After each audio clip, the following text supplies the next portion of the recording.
I've been cooking for quite a few years now. So many recipes have come and gone, but there are wonderful classics that are as popular as ever. In this series, I'll show you how to cook some of the best of them in my very special way. I'm just saving on the washing up. From delicious, light ideas that take no time at all. I'm going to be helping with your school dinner.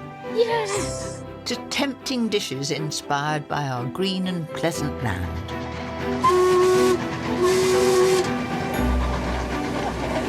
I enjoyed that. And some favourites from the past that are making a great comeback. Whoa! How about that then?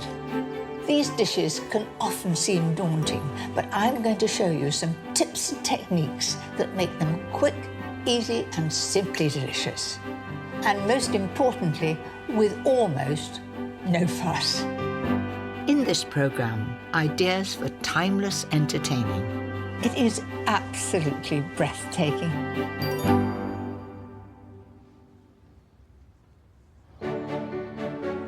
I absolutely love entertaining, from planning the menu to laying the table, and of course there'll be plenty of fresh flowers. This is a feast with something for everyone. My succulent crisp roast that's irresistible. The perfect dish for a romantic evening. A family classic that children will adore. And a beautifully simple pud that's my absolute favourite. But first, a timeless starter, a Scandinavian classic that never fails to impress my guests. For years, yonks, I've been serving Gravlax for special occasions. The classic Gravlax is with sugar, salt and dill. I'm doing a modern twist on it and using beetroot instead of the dill. I've got a piece of salmon here. I've descaled it and taken any fins off, and there are no sign of any bones there. It couldn't be more ready for curing. Mix together the magical blend of grated raw beetroot, demerara sugar, salt and a little pepper. Pile it on all the way down. Easy so far?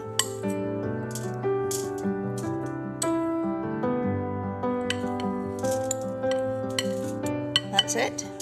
Now I'm going to wrap it up. Whilst the salt and sugar draw out the moisture, the beetroot will seep into the salmon, turning the flesh a striking deep pink. I want to keep all the juices in, and in 24 hours you have Gravlax. It couldn't be more simple.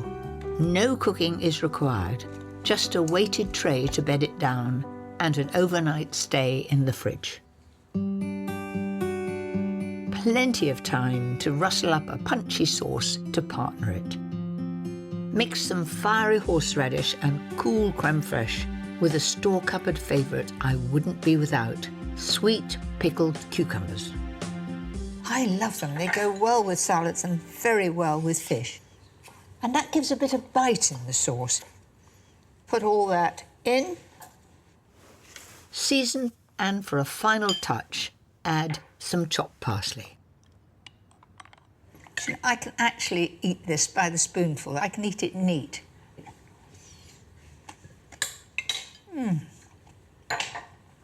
It's delicious. And the crunch. And it's quite hot too.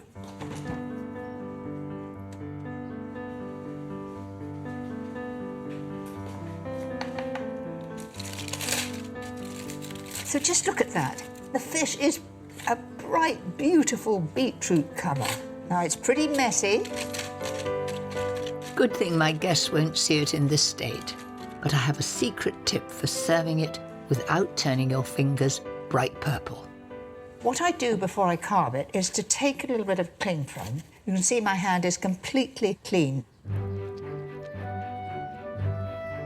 It is really beautiful. You get this gorgeous, bright colour on the outside. A finishing flourish of delicate pea shoots, shredded raw beetroot, and the horseradish sauce, if there's any left. That That's just as I want it to be. In fact, I'm very chuffed with it. Salmon doesn't get better than this. Really, absolutely scrumptious.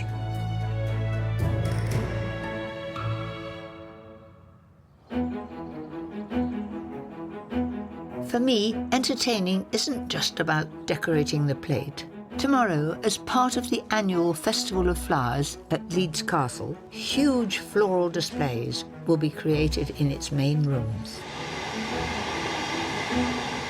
I've come to southeast London to meet the man who will be in charge of the banqueting hall, award-winning florist Simon Lycett. Goodness, those hops! They're fabulous, aren't they? All ready to do something dramatic, I bet. Look, everyone, we've got a visitor. Hello, good morning. Oh, wonderful smells. It's so colourful. Absolutely amazing.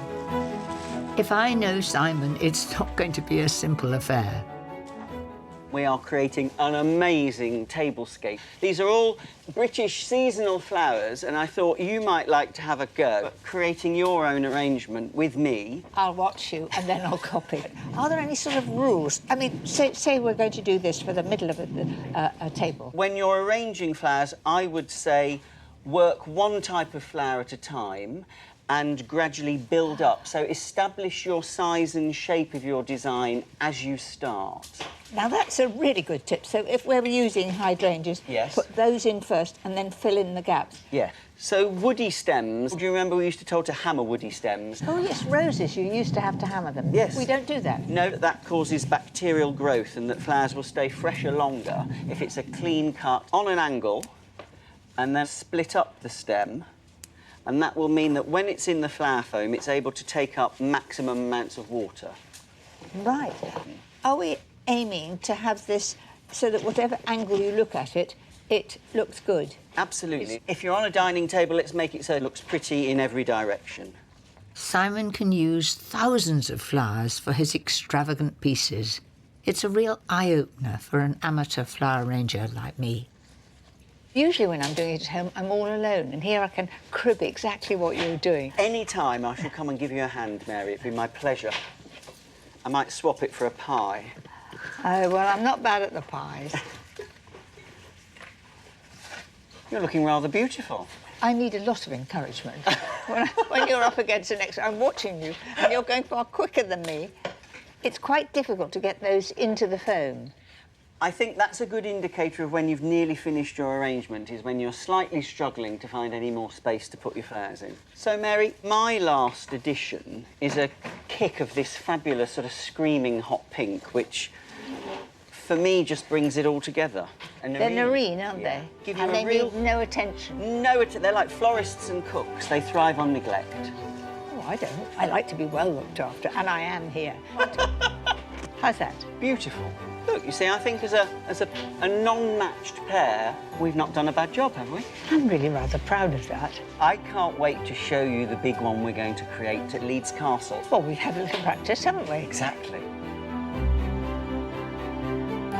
To me, flowers say romance, and there's nothing more romantic than pushing the boat out for a special dinner for two.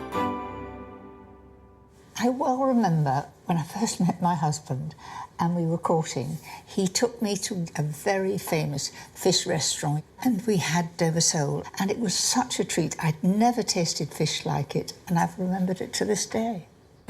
Once you've tasted heaven, you might as well stick with it. I have a beautiful Dover sole here. The classic way to serve it is simply with butter, lemon and parsley, so that you really get the flavour of this beautiful firm fish. Taking that tough skin off is tricky, so ask your fishmonger to do it for you. You can leave the head on or off. I'm going to take it off. And you've got to sort of give it a bang over the bone there, and then just cut it off there. Dover sole is simple to cook, but it needs to be done with care. So here's how to pan-fry it to perfection every time. Butter the fish rather than putting butter in the pan. Why? Because if you put butter in the pan, before you know it, it will burn. So take softened butter and spread it particularly on the top there, because that's the first part that touches the pan and it will then melt over.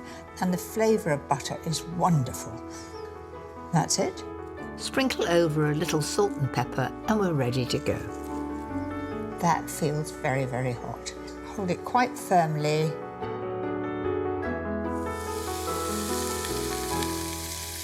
A couple of minutes each side, I can start to spread the second side with butter. Don't forget the tettle because that would stick. Just needs a few more seconds and then I'll turn it over. 1, 2, 3, 4. Doesn't that look beautiful? It hasn't burnt, it's that gorgeous golden nutty brown. Don't be tempted to overcook it because it's such a special fish. I'm really chuffed with that. It looks beautiful, doesn't it? Serve simply with a generous wedge of lemon and a classic parsley lemon butter gently melted in the lingering heat of the pan. Look at that. Dover sole, the king of all the fish. I think that would be the start of a perfect evening. It, just for two of you, would be such a luxury.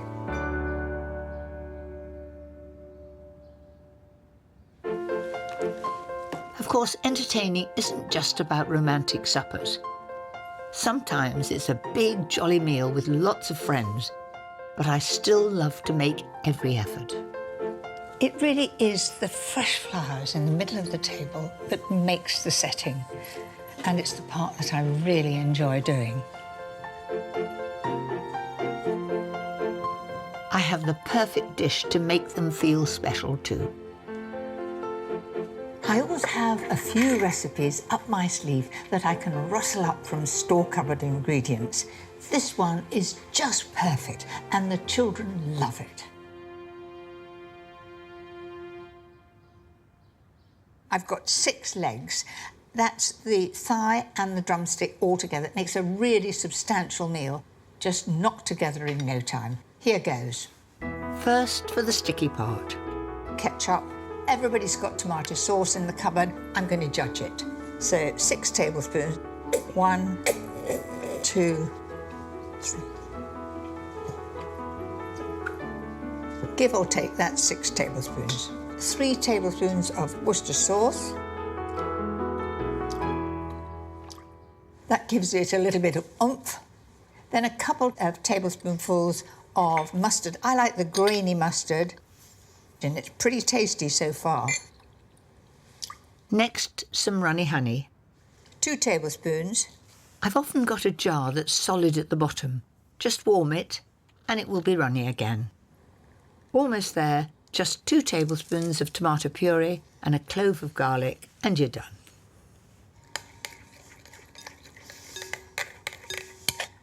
Very sticky already. Now all it needs is the chicken.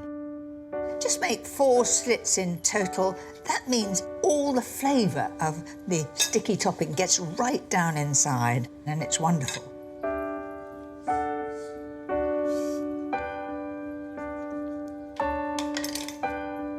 Right, it all goes in. Like some of my best recipes, there are no hard and fast rules for this marinade. I've been tweaking it over the years, adding a little bit more of this and that, but it's got to be sticky and sweet. Once the chicken's well and truly coated, pop in the fridge and wait for that sticky marinade to work its wonders.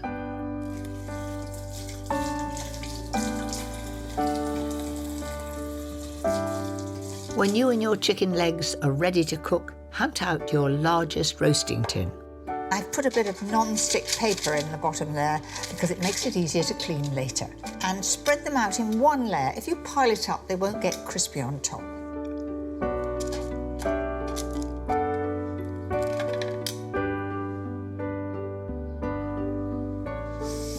Smells pretty good.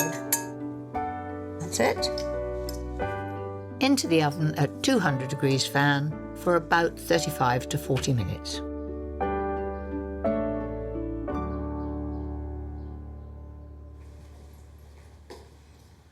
I think that looks amazing. This gorgeous deep colour. I'm just going to test whether it's absolutely done. Just go into the thickest part and make quite sure the juices there are as clear as a bell. If they've got a little bit of pink, pop it back in the oven for a bit longer. That's perfect. Right. We'll pile those in. I think they look really, really special. The charred finish and the smell, so spicy and good. My sticky honey chicken is great for entertaining children. It's not too expensive and it looks so good and tastes even better.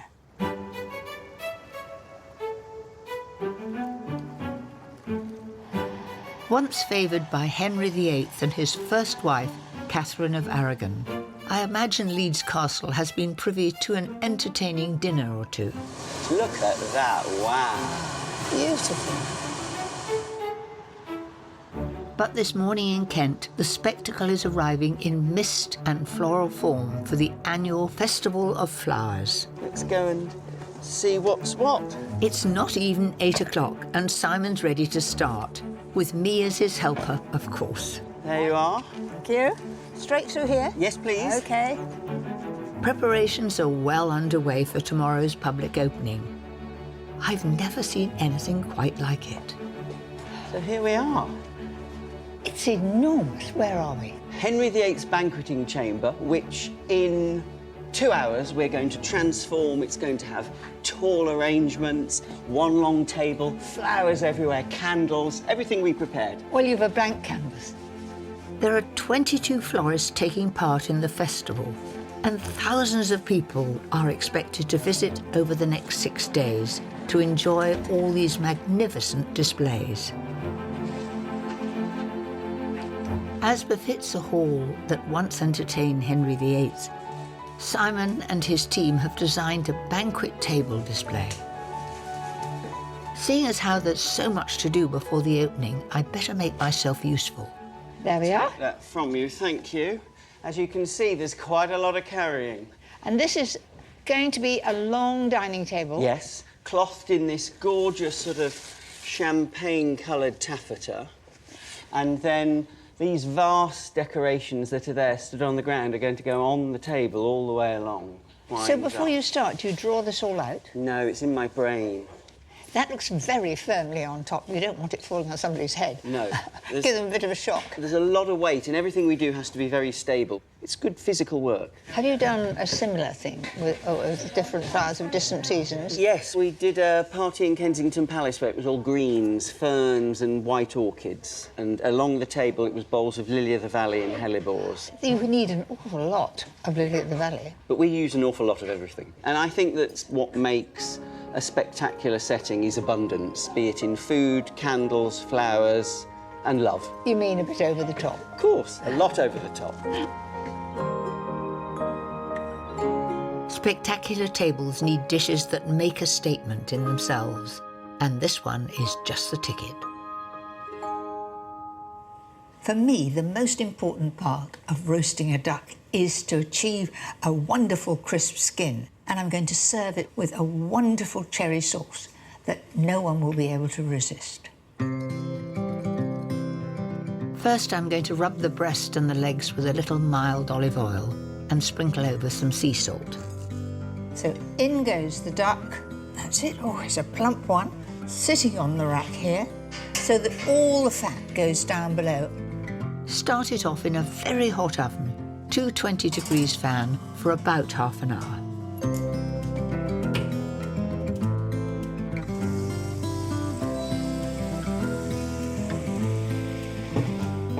That's looking a good colour, but to get it extra crispy, you must keep basting it. Slide it just up there and just spoon that over, and that will crispen the skin.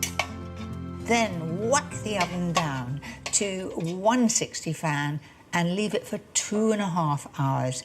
The fat will drain down and it will become beautifully tender. So back it goes.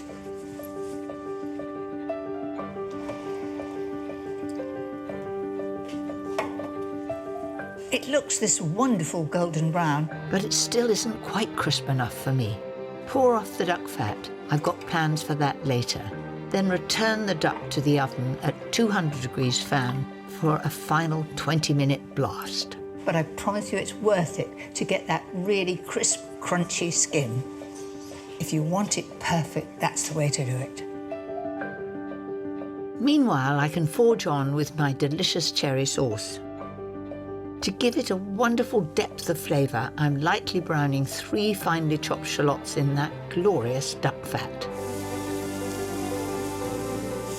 Just let it take a little bit of colour, then I'll add the other ingredients. 150 ml of red wine, Good old sizzle there. followed by 300 ml of chicken stock, and to give it a real rich boost, 150 ml of port. To intensify the flavour, I'm going to let it bubble away until it's reduced. I think it's time to take a peek at that duck.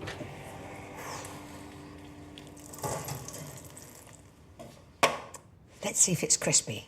Listen. Doesn't get better than that, does it?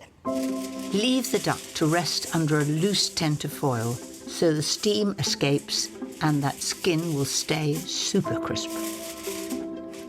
Now to finish the sauce. This is doing very nicely. It's reduced by 1/3. I'm going to add a splash of balsamic vinegar to that. And some red currant jelly. That all adds to the flavour. Oh, the smell is lovely. Once it comes to the boil, strain out the shallots and add the thickening. And that is 2½ level tablespoonfuls of corn flour with cold water. So this is very, very hot. If I put that corn flour mixture in there, it could go in a little bit lumpy. So if you take some of the hot liquid into the bowl, just like making old-fashioned custard with custard powder, and that will thicken up at once,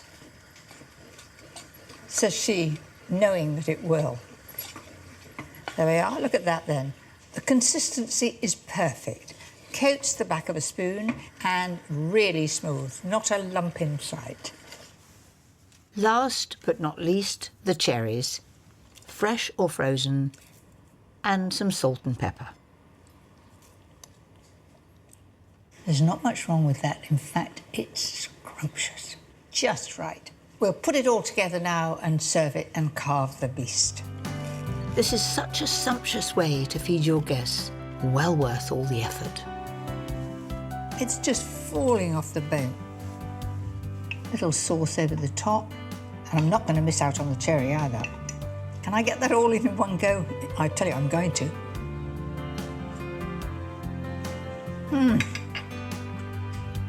Can you hear the crunch? It is absolutely divine.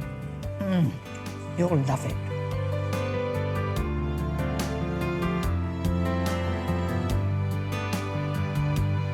The joy of entertaining is making people happy, and there's one classic pudding that stands out for me more than any other. One of my great favourites that I come back to time and time again is my raspberry mousse. It's so easy. Just whiz up 300 grams of fresh or frozen raspberries and push the pulp through a sieve. There's a wonderful fresh smell of raspberries coming through, and great joy as it goes through very easily. Amazing how many pips there are, which you don't notice when you eat the whole fruit, but you certainly would do if they were all left in a mousse. That's it. Don't miss out on any of those beautiful raspberries. I want every little scrap to get in that bowl. Perfect. For a really light mousse, we need a lot of volume. So, first of all, the egg yolks, and I've added 75 grams of caster sugar.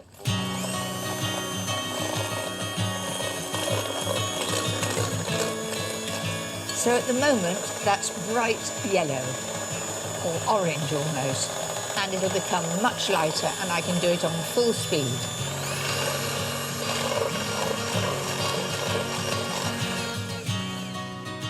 So the egg yolks and sugar are beautifully light and fluffy, just what I wanted. Now in goes the raspberry puree. Isn't that a glorious colour? Almost unbelievable.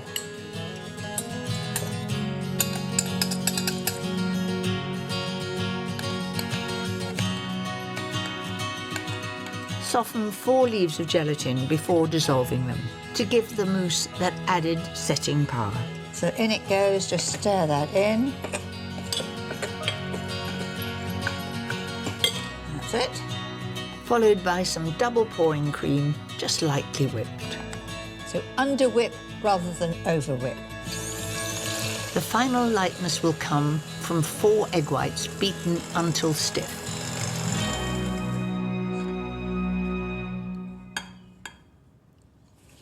So fold that in until there are no flecks of white. Now into the glasses.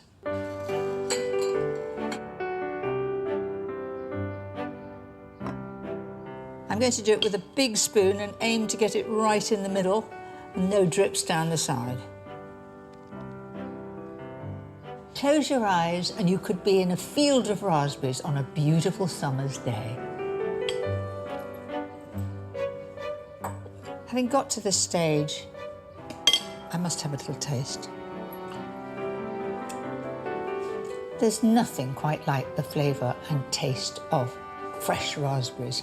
It's beautifully light and it's just the thing to end a rather rich meal.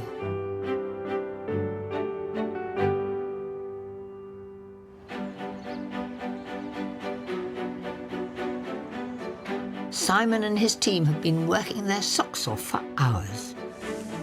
His dramatic floral display in Henry VIII's banqueting hall is almost ready for the festival's opening tomorrow. This has been quite a journey, hasn't it? As you look around, you've blended all the colours together. I thought it was going to be OTT, but it really sets the whole table off, doesn't it? It's just magnificent. Oh, thank you. We're going to light the candles so I can see the full effect.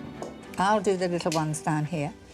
I love lighting candles at the end of the job. You must leave just before the guests come. Yes. And do you just stand outside and listen to what they say? It's quite nice hearing the oohs. The oohs and the ahs.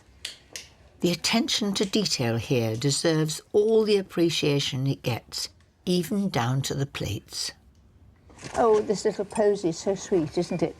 All sorts of little things. Take that home, it's got some rosemary in, so it smells lovely, it fragrances the napkin, and then they can take it home. Lovely. You're on the homeward stretch. I think this might well be our last one. So, Mary, come and admire your handiwork. Come on, our handiwork. It is absolutely breathtaking.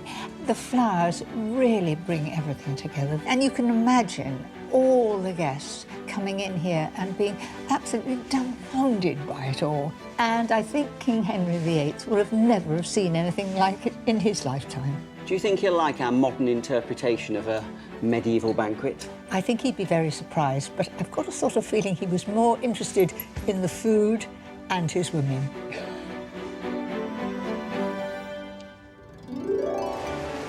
Next time, Just look at that. Isn't that tempting? recipes with a touch of inspiration from the great outdoors, All in one go. no matter what the weather. I think we better get out of the restaurant. Come on. Let's go, let's go.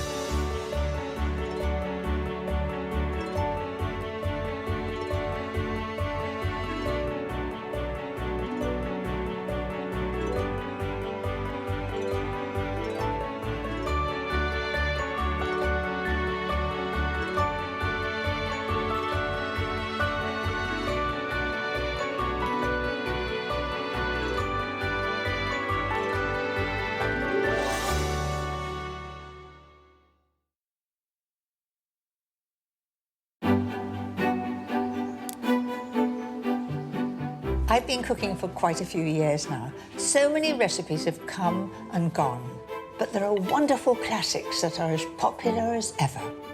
In this series, I'll show you how to cook some of the best of them in my very special way. I'm just saving on the washing up. From classic home comforts that will put a smile on your face, It's absolutely delicious. to some favourites from the past that are making a great comeback, Whoa! and delicious light ideas that take no time at all. Welcome to our secret garden, Mary. I'm going to be helping with your school dinner. Yes! These dishes can often seem daunting, but I'm going to show you some tips and techniques that make them quick, easy and simply delicious. And most importantly, with almost no fuss. In this programme, I'm travelling back in time to explore our foodie past. I enjoyed that. And celebrate the best of this green and pleasant land.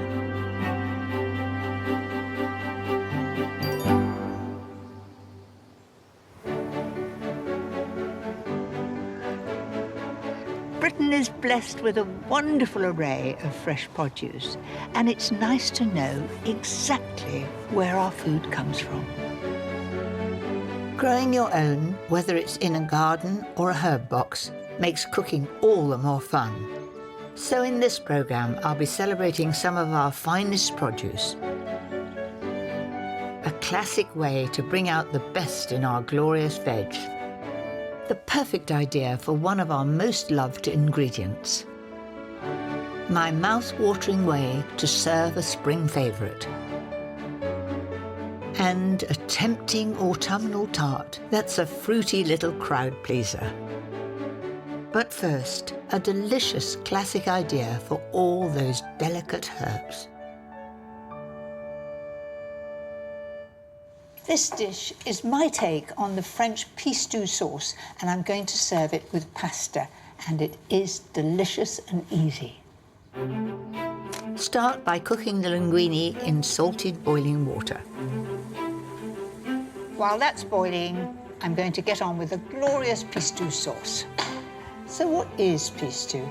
It's a French version of pesto without the Parmesan cheese and without the pine nuts. I've got some chives here, very easy to grow at home. Just keep nibbling at it and it'll go on all summer. Roughly chop the chives and they'll be our base. Then I want a nice little bunch of parsley. I really love fresh herbs. They give most dishes a lift. Then I'm going to have some basil. I've got a lovely plant here. Now, this is the sort of plant you'd have on your windowsill.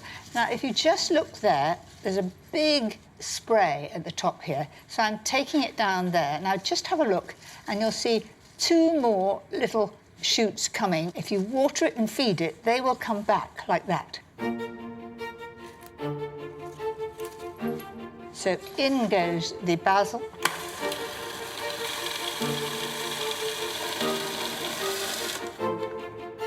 Pistou is herbs, oil and garlic. But instead of oil, I'm adding creme fraiche. And some sharp lemon to give it a lift.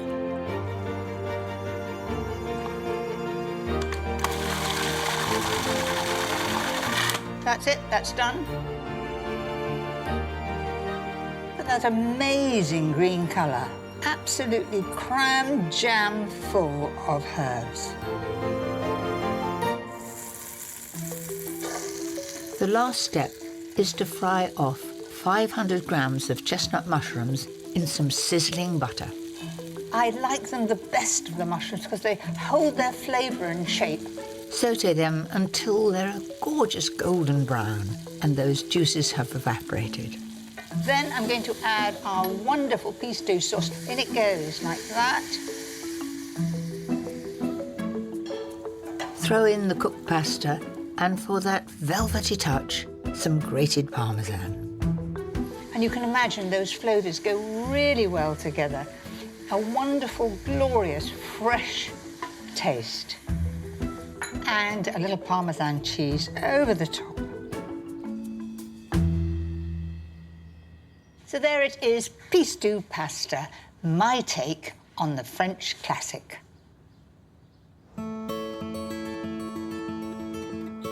When it comes to leafy veg, watercress has been a firm favourite for centuries. Here in the Hampshire meadows, it still grows rampantly. Mineral-rich spring waters are filtered through chalky beds to create the perfect environment.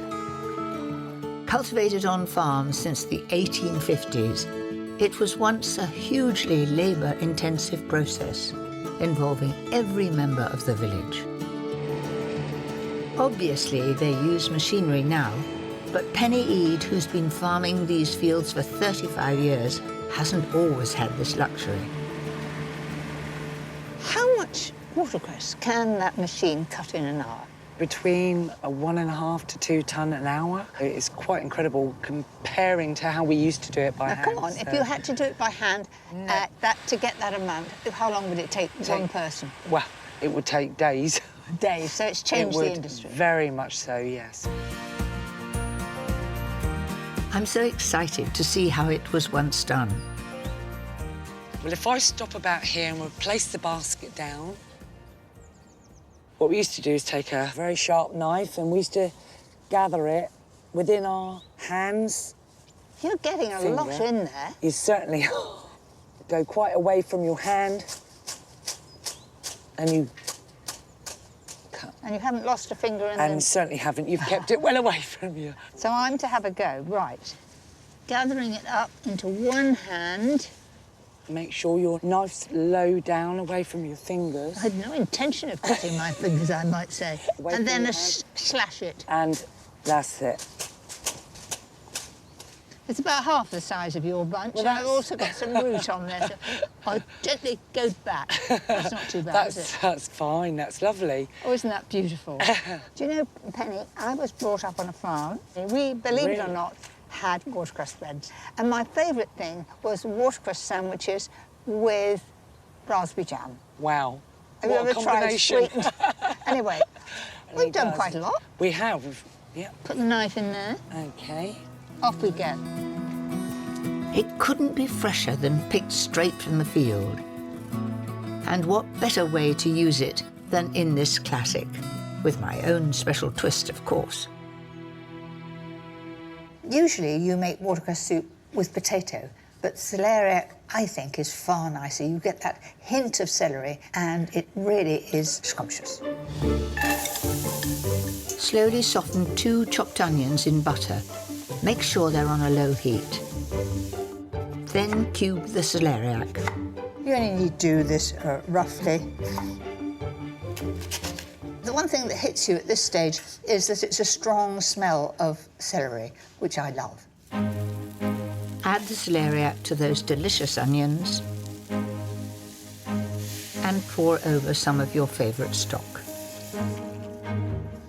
Give that a stir and gently simmer until all that is absolutely tender.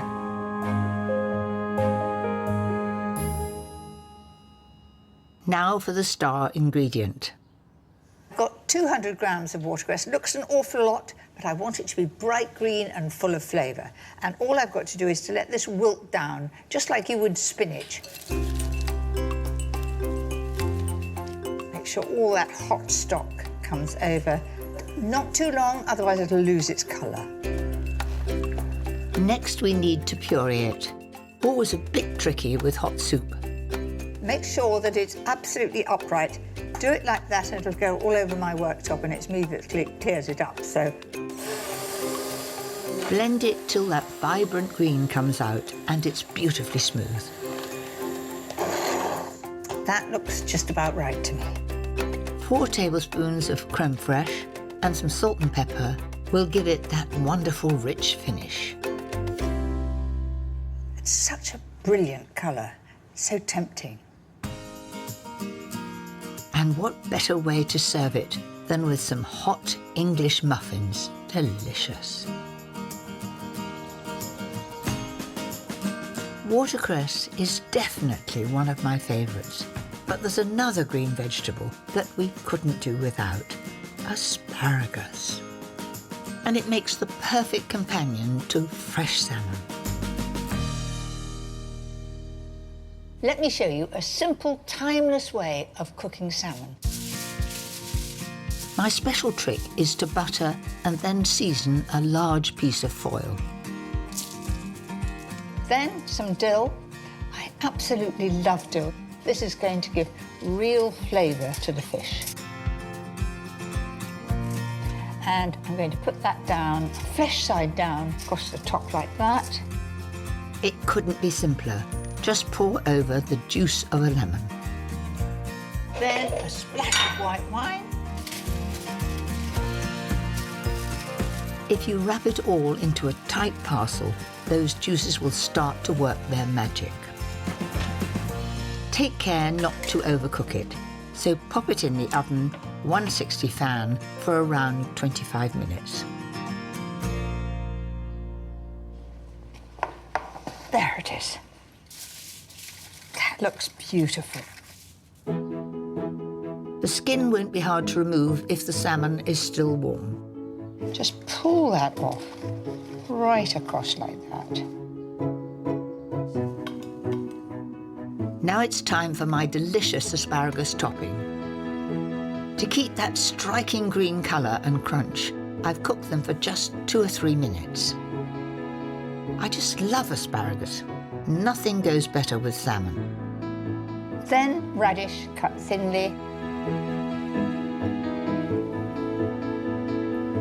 I think that looks just about enough. Scatter over some shrimps to give it a bit more punch. And then some herbs. That's a micro herb, and it is a lovely colour because it goes well with radishes. So the grand finale. Drizzle over a simple mustard, lemon and dill vinaigrette. It just makes it more lively and absolutely beautiful. Well, I'm really proud of that. It's something really special for that occasion when you've got a crowd and you want to push the boat out.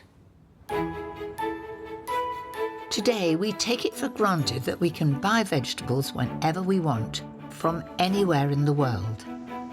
This wasn't always the case.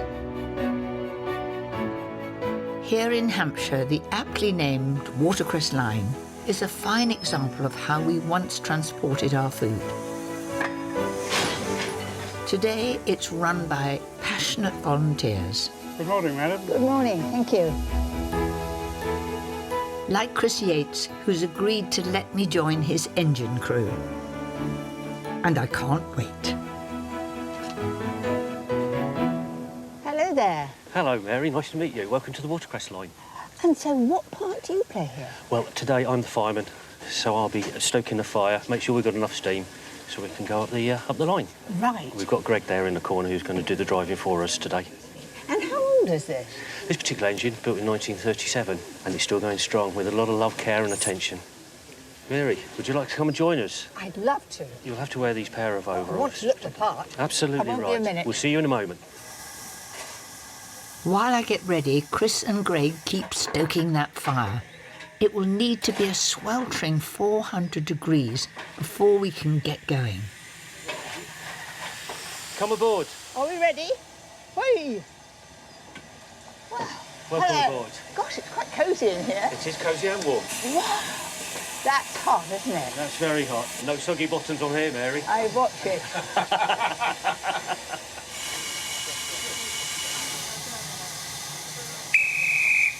Yeah, clear to go. And we're clear to go. Oh, that's lovely, isn't it? This line was built in 1865, and one of its main purposes was to transport vast quantities of watercress directly to London's Covent Garden market. It's beginning to chop, chop, chop, chop. I love it. But my goodness, this train is nearly 300 tons and demands to be constantly fed. Quite a job for the men who would have once spent their lives on it. Wow. Oh. It's pretty heavy.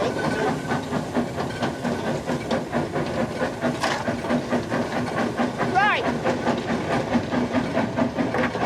How many of these are we going to use? 5. I think I'll hand it over to you. Right. Getting the watercress to London opened up the market for so many farmers. It became very popular and was soon known as poor man's bread, because Victorian workers could buy bunches for breakfast as they made their way to work.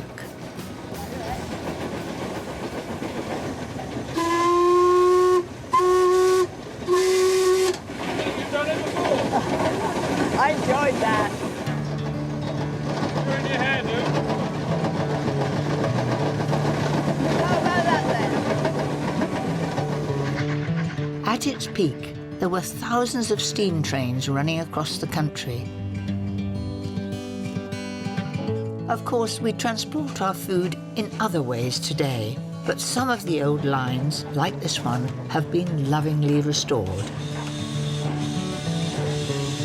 Hello there.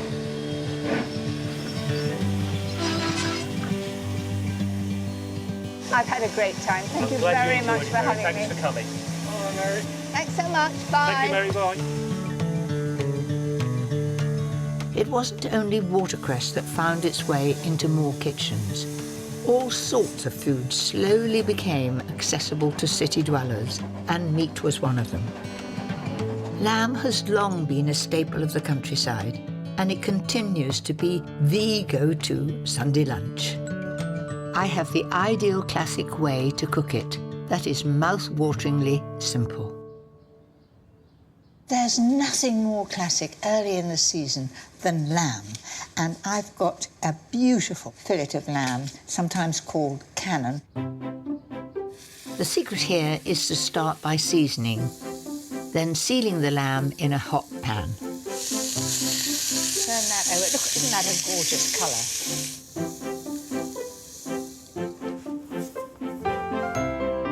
So I'm going to add some rosemary. I'm going to put some underneath and some on top, and that'll really permeate the lamb. And now it wants to go into a really hot oven, 200 pan, for 8 minutes. Of course, lamb is nothing without a delicious mint dressing. Mint has happy memories for me because when I was about 14, I was horse mad or pony mad, and I used to go to gymkhanas. Mum would say, "What do you want for supper when you come home?" And I used to say new potatoes and peas, but the main thing was to have mint sauce on top, and now I've sort of upgraded it and it's a mint dressing. The base of this dressing is a classic mustard vinaigrette. And I've got a nice fat clove of garlic there going in.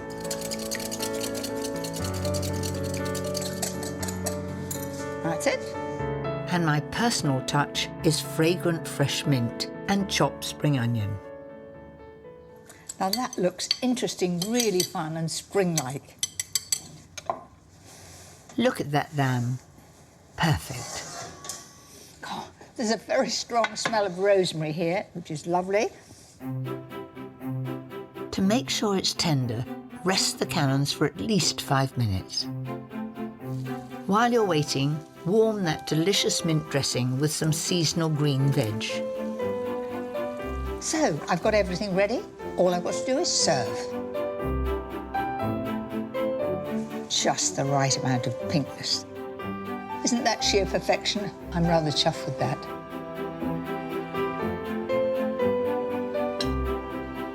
That fragrant minty dressing brings it all together perfectly.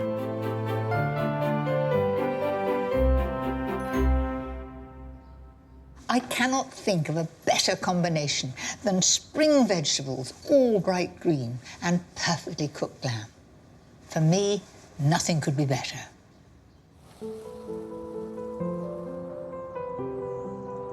I've always enjoyed growing vegetables, and there's nothing better than spending time pottering in the garden. That's a pretty good head of garlic. Enormous, no wonder it's called elephant garlic. Here, I've got masses of parsley. I think that's enough. The main thing is we grow what we eat and what we enjoy. I have a son that thinks kale is the best thing since sliced bread. There's a sort of carrot you don't see in the shops. This one's got 2 legs.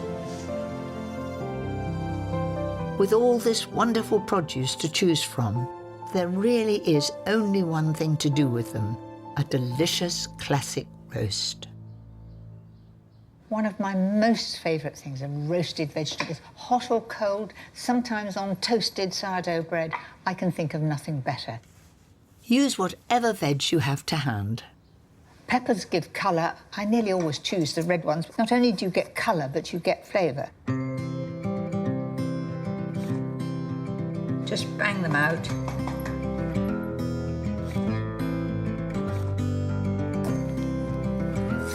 I love roasted courgettes. Good-sized chunks, because then you get a bit of texture left in them. And what about some thinly sliced aubergine? And one of my favourites, butternut squash. So if you just take rings like that, you can get the peel off much more easily. And then you just need to cut that into chunks. There we are. In it goes.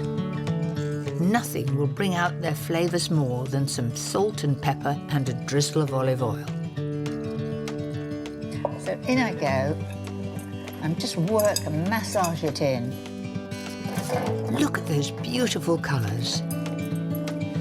30 minutes in a 200 degrees fan oven will soften them while keeping them golden brown outside. Heaven.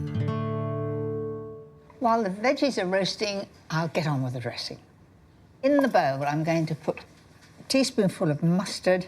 I love the grainy mustard. In it goes. Add in a crushed clove of garlic and 4 tablespoons of olive oil. Then a couple of tablespoons of balsamic vinegar. This gives it a lovely colour and a very distinctive flavour. A good teaspoon of sugar, and finish it off with a finely chopped banana shallot for a bit of crunch.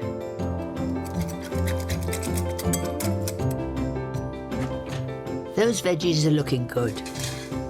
It's time to get them plated up. They're so beautifully colourful.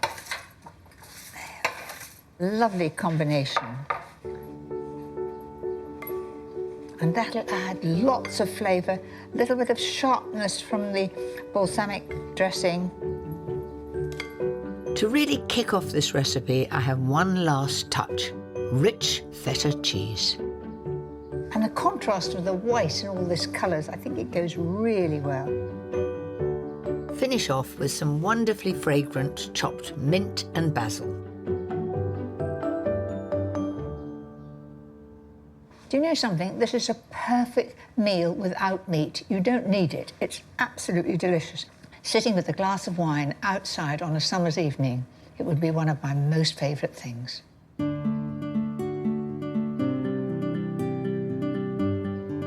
Of course, it's not only about the vegetables. The country also has wonderful hedgerows and orchards laden with fruit. I have the ultimate classic to celebrate them. I'm going to make it in my own special way. Tarte Tatin has that wonderful layer of caramel on the top, and I'm going to show you how to do it. The secret to a textbook caramel is to use a stainless steel pan. This will stop the sugar from crystallising whilst it dissolves in a little water. You never need be frightened of making caramel if you do it this way. Once all the granules have dissolved, turn up the heat to a steady boil. Now you can hear that bubbling away. It will become quiet and rather thicker, and then you need to look down in the pan and see it's a pale golden colour. That is perfect. That smooth caramel now needs to be set in an unbuttered fixed base cake tin. Let it cover the bottom of the tin. So, onto the puree. I've got a Bramley apple here, a really large one, and I'm going to core it.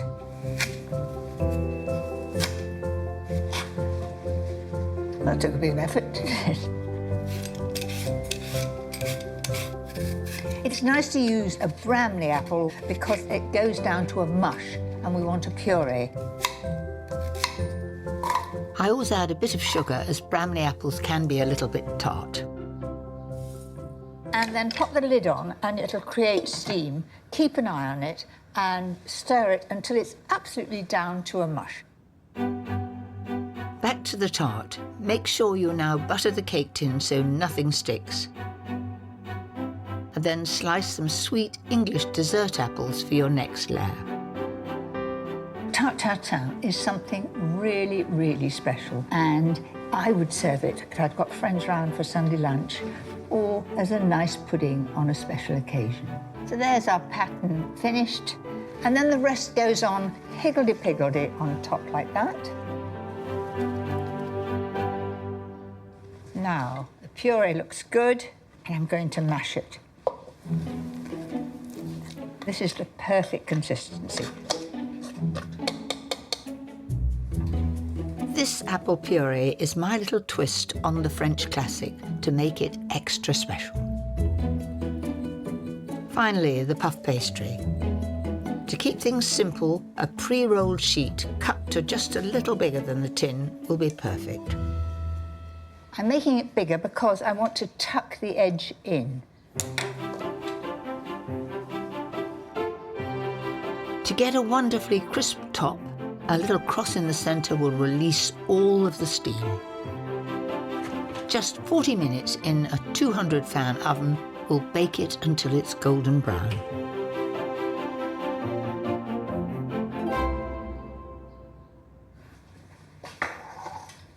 Well, I'm quite chuffed with that. Now for the moment of truth. 1, 2, 3, 4. How about that? It's got such a gorgeous shine on it. And we've got masses of apple and a nice crispy pastry underneath. All we need now is a good fat slice and a dollop of creme fraiche. That is sheer heaven.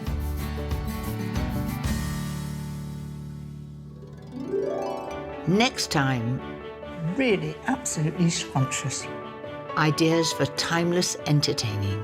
It is absolutely breathtaking.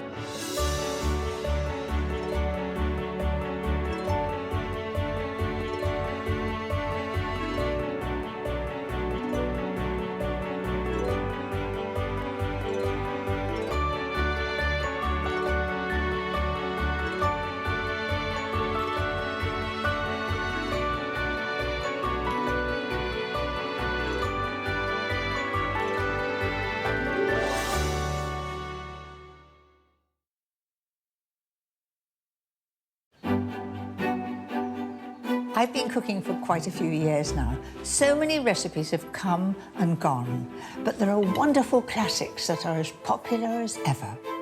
In this series, I'll show you how to cook some of the best of them in my very special way. I'm just saving on the washing up. From timeless ideas, perfect for entertaining, I can't wait to see my artichoke candles on your dining table. to delicious light recipes that take no time at all. Welcome to our secret garden, Mary. I'm going to be helping with your school dinner. Yes! And tempting dishes inspired by our green and pleasant land. I enjoyed that. These dishes can often seem daunting, but I'm going to show you some tips and techniques that make them quick, easy, and simply delicious. And most importantly, with almost no fuss. In this programme, Oh, you've done that before. classic home comforts that will put a smile on your face. Absolutely delicious. One more? Well, of course I will, yes.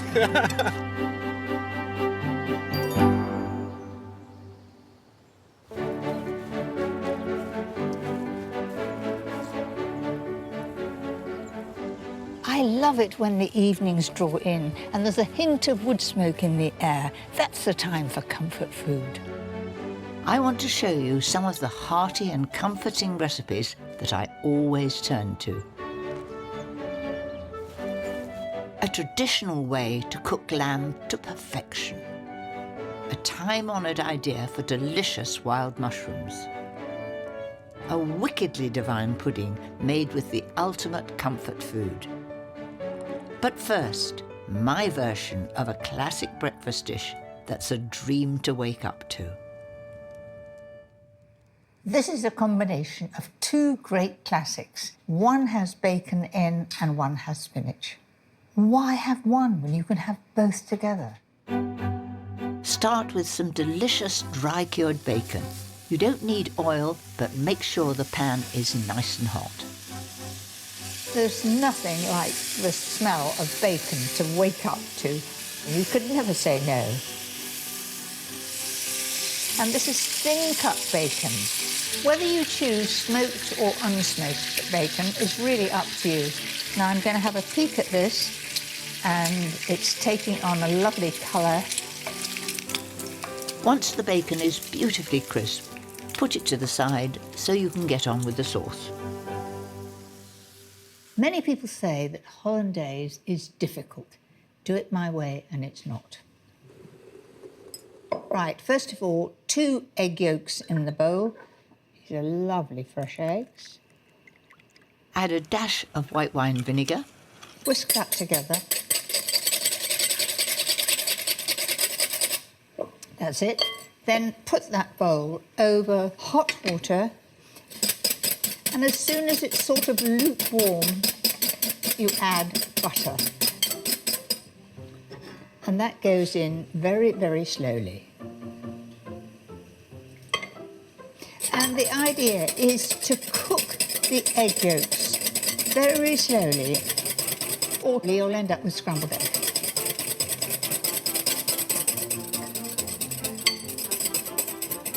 Don't rush it.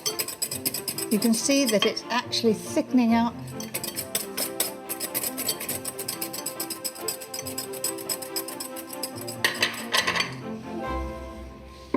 Little salt and pepper in there. That's absolutely perfect. Look at it, just the right consistency. I'm quite pleased with that. Finally, the eggs. So the secret for a poached egg: boiling water with a dash of vinegar in it, swirl it round with a whisk, and in the very centre, drop it in the middle while it's still swirling, and it'll be in lovely shape.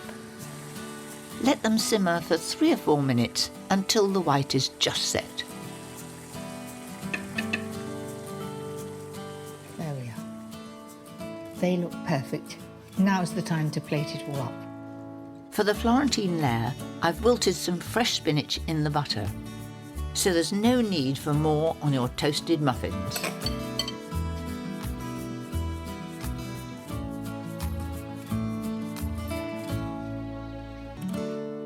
I think that is the perfect breakfast, just to die for.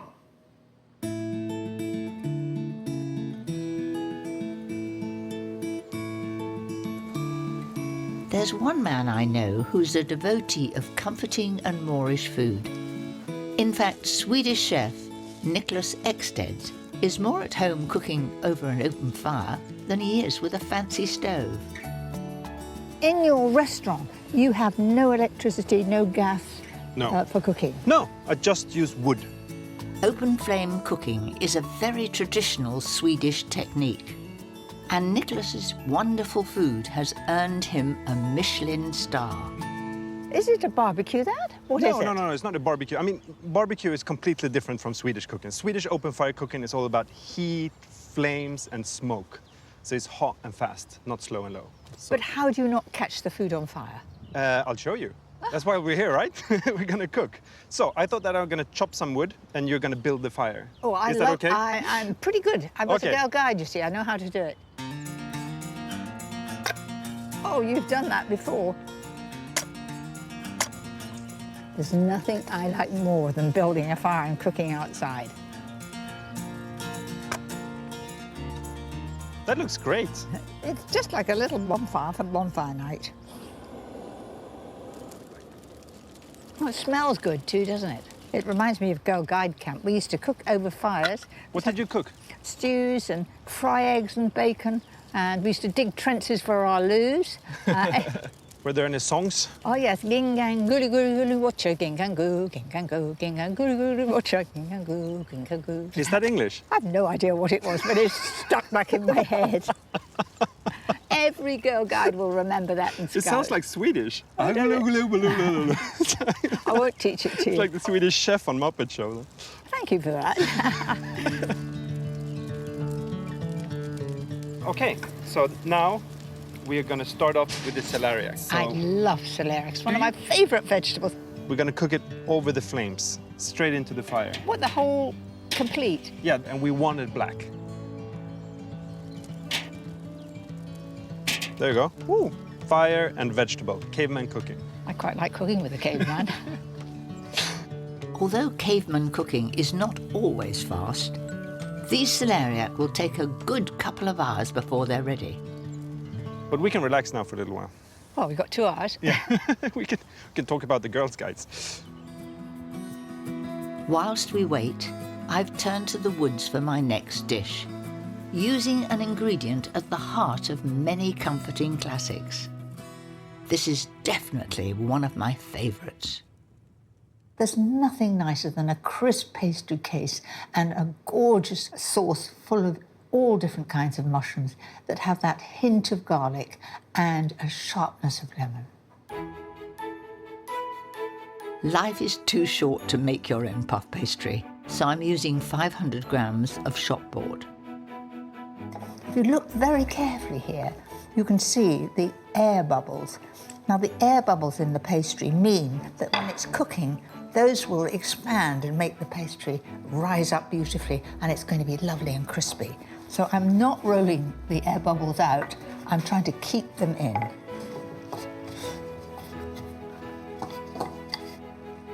Lightly score the pastry in a crisscross pattern.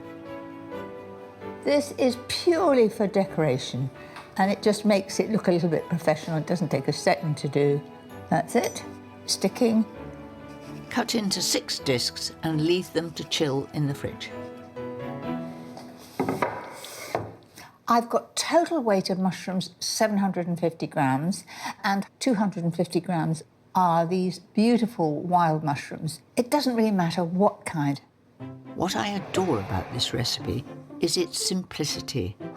Everything's done in the oven. And that is sizzling hot.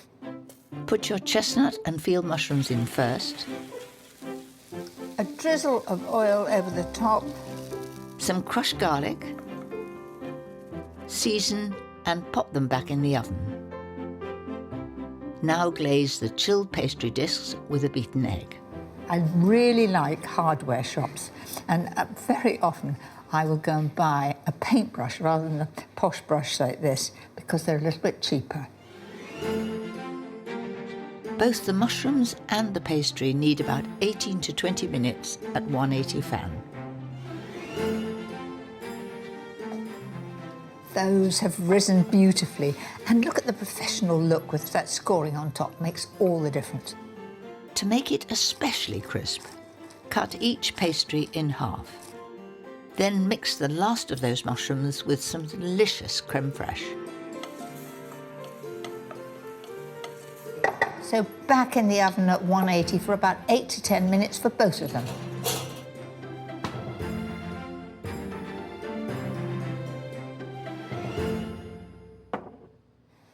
That looks good, doesn't it? For a final cheeky flourish, add a generous sprinkling of Parmesan cheese and a squeeze of lemon. Right, now to assemble it. And let it fall over generously. A little bit of bright green always gives it a lift. Then on goes the lid. Wild mushroom galette, and doesn't it look tempting? Good enough to eat right now.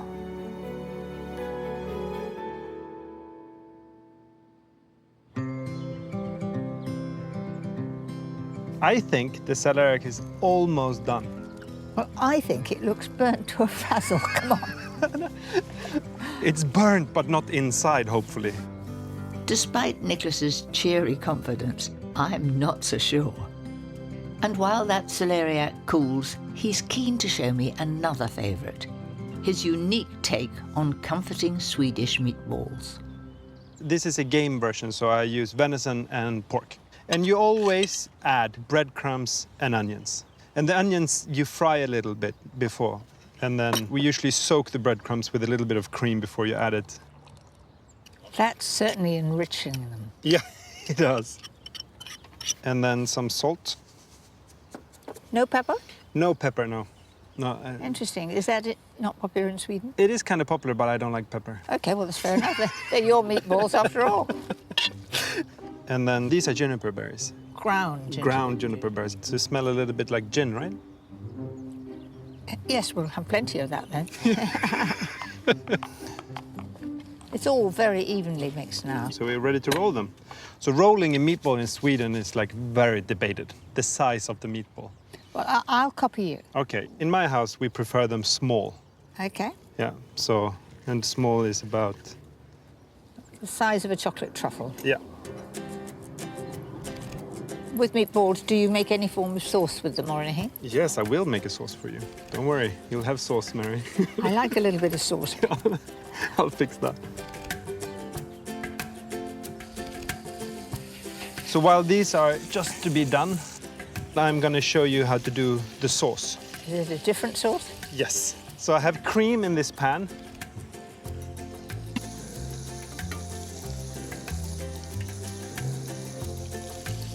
What are you doing? You've just put a live hot charcoal into cream. Yeah. Oh, this is something absolutely new to me. But you're an open-minded woman, no? I am, but it is totally new. And then we will add a little bit of vinegar. This is ättika. It's a Swedish vinegar that's really strong. You smell? Yeah. Oh.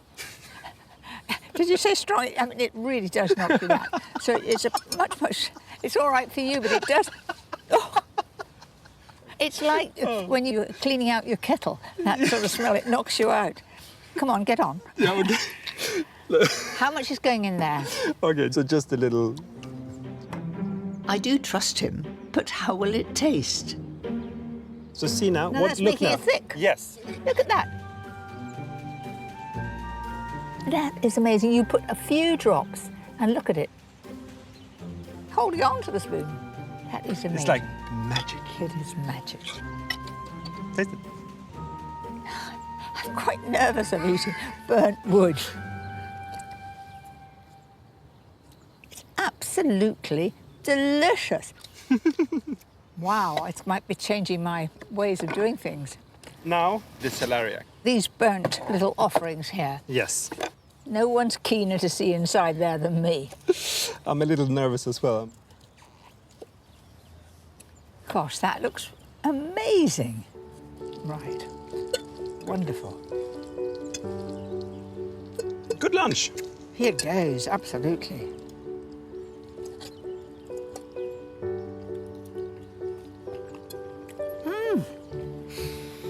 It is a total new flavour for me, and it's so good.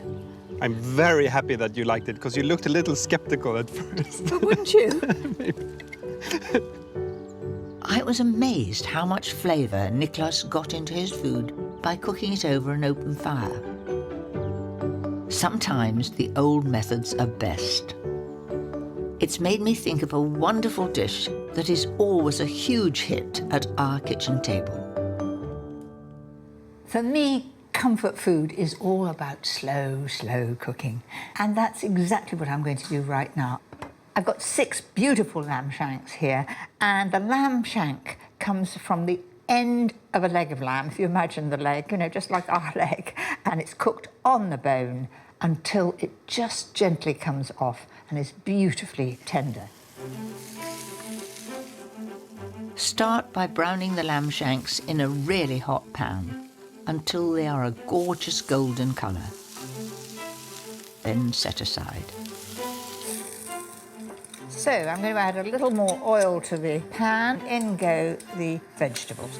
In go some onions, carrots and celery. Cook until soft. Then add some crushed garlic. And that's it. I'm going to tip that down.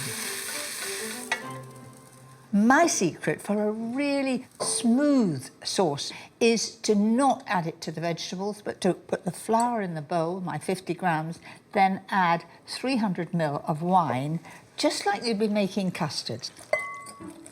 And it goes in very, very easily because the liquid is cold. Then I'm going to add the rest of the wine there. I've brought 300 ml of beef stock, tomato puree and red currant jelly up to the boil. And I've got all those nice bits off the bottom of the pan. That's it. In goes the wine and flour. Give it a good stir. As you can see, it's coming just a bit thicker. Next, a favourite with lamb, a sprinkling of fresh rosemary, then add a couple of bay leaves. A little bit of pepper and salt. And bring this mouth-watering mix all together. And I'm going to bring that to the boil and then get it on the lowest heat, and I would think it would take about 2.5 hours, just until the meat is gently falling off the bone, but yet holding together. You can't get it better than that.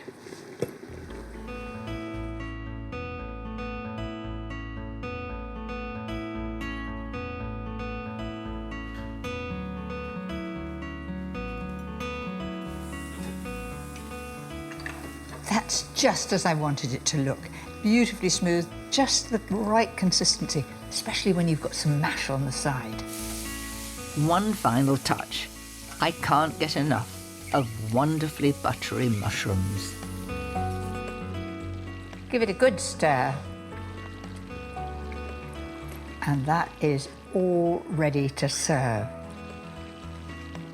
Now for the ultimate in comfort food, the perfect mash. First of all, choose the right potato. You want a floury potato and something like a Maris Piper or a King Edward. Make sure you boil the potatoes in salted water. And my secret tip is mashing the potatoes into some hot butter, not the other way round. Now, I have to confess, when I'm doing this for my husband, I think his mother made lumpy mashed potato, and he likes it with the odd lumping, but I don't, so I'm going to mash it all the way round. That's it. Now, that's beautifully floury and smooth. Then I'm going to get a whisk and whisk it. Put some hot milk in. Now, I'm pretty short, and it's difficult for me to beat over there, so what I do is I lift it back, and actually I very often put it in the sink here and give it a good beat.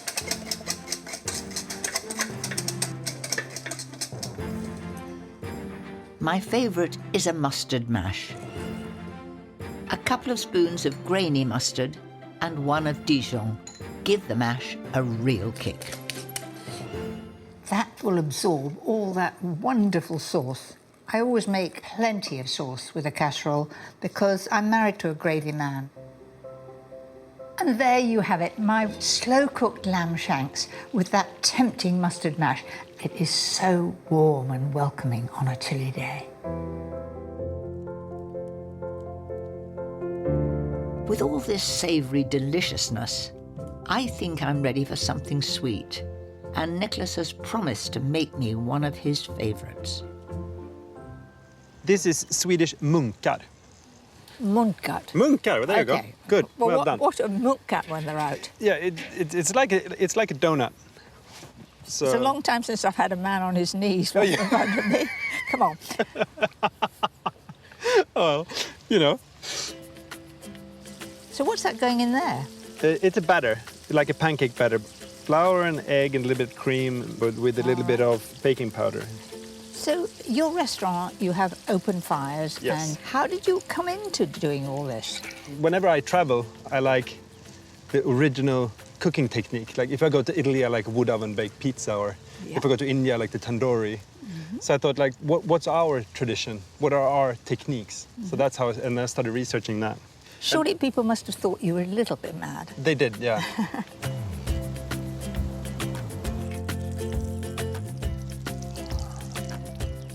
So you're just gently rolling these round, Yep. gathering any surplus batter, Yep. and I can see there are absolutely no calories in here whatsoever. 0. Isn't it amazing? They were overflowing, looking as though you put too much mixture in. You end up with perfect little donuts. They're lovely. I keep on surprising you. You do, you do. The most important part is the tasting. Yep. For that final Swedish touch, Nicholas serves them with a burst of cloudberry jam.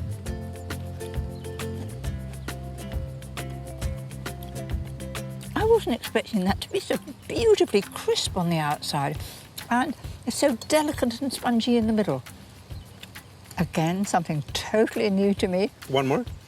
Well, of course I will, yes. I mean, don't let's be weak. With all that delicious, crispy sweetness, I think we could both do with a walk.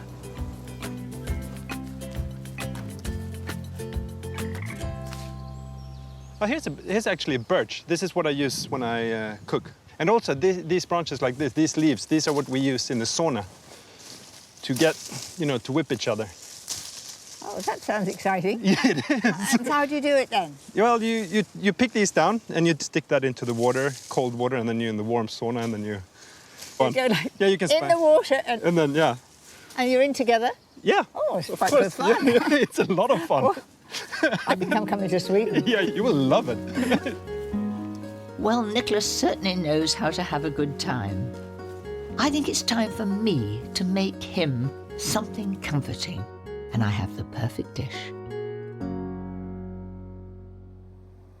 And there's nothing more classic than chocolate pots. Something I can remember from the very first day that I was married, I was making these chocolate pots. They're so simple, all ingredients that you're likely to have to hand.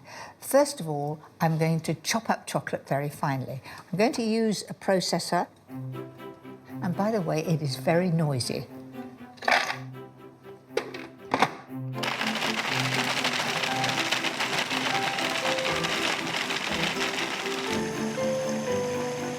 Next, make sugar syrup by adding 50 grams of caster sugar to 6 tablespoons of water.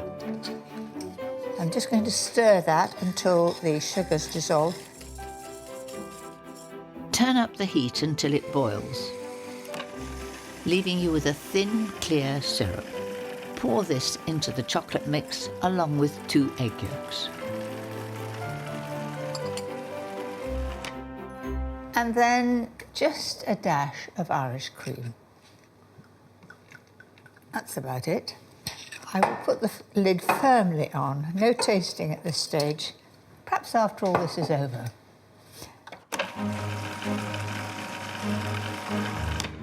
Whip 300 ml of double cream until you see those wonderful soft peaks. Now fold in the velvety chocolate mixture. Isn't it gorgeously rich and shiny? And there's a hint of booze in there. I get awfully teased about that I enjoy a little bit of alcohol in my puds. It does make all the difference. And then I'm gently going to stir that in.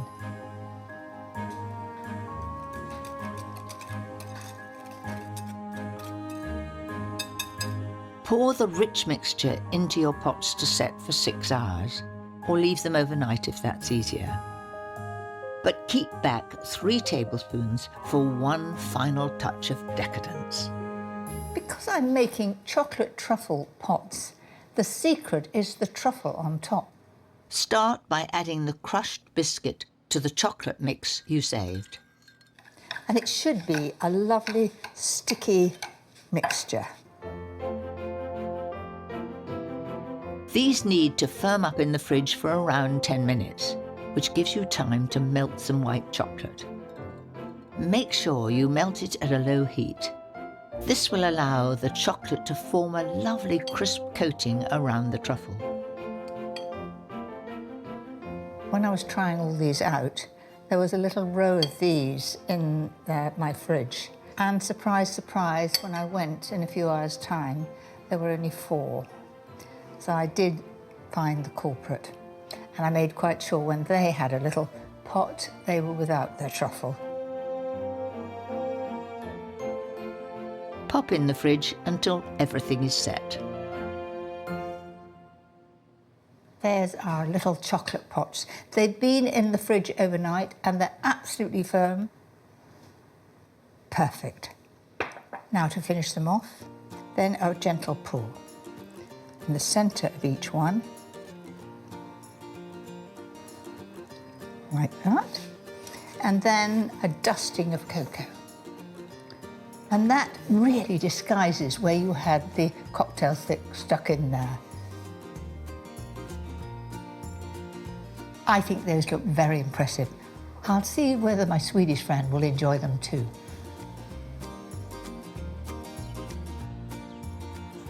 Well, Nicholas, you've shown me some such wonderful treats and all sorts of things that I didn't know about. I bought a little something special from you, and here we go. Great. I dig in.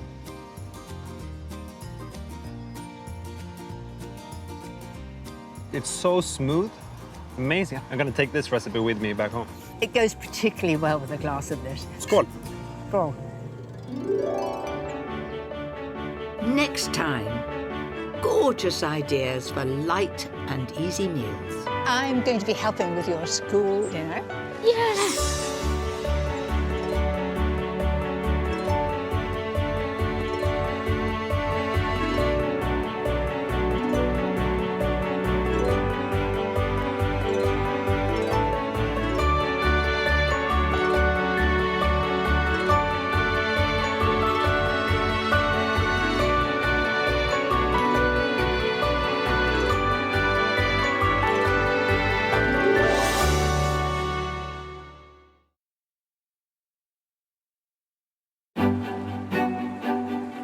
I've been cooking for quite a few years now. So many recipes have come and gone, but there are wonderful classics that are as popular as ever.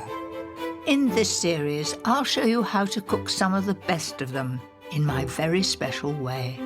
I'm just saving on the washing up. From classic home comforts that will put a smile on your face, Absolutely delicious. to tasty, light recipes that take no time at all. I'm going to be helping with your school dinner. Yes! And some favourites from the past that are making a comeback. Whoa! How about that then? These dishes can often seem daunting, but I'm going to show you some tips and techniques that make them quick, easy, and simply delicious. And most importantly, with almost no fuss. In this programme, recipes with a touch of inspiration from the great outdoors, no matter what the weather. All in one go. I think we better get out of the fridge, right? Come on. Let's go, let's go.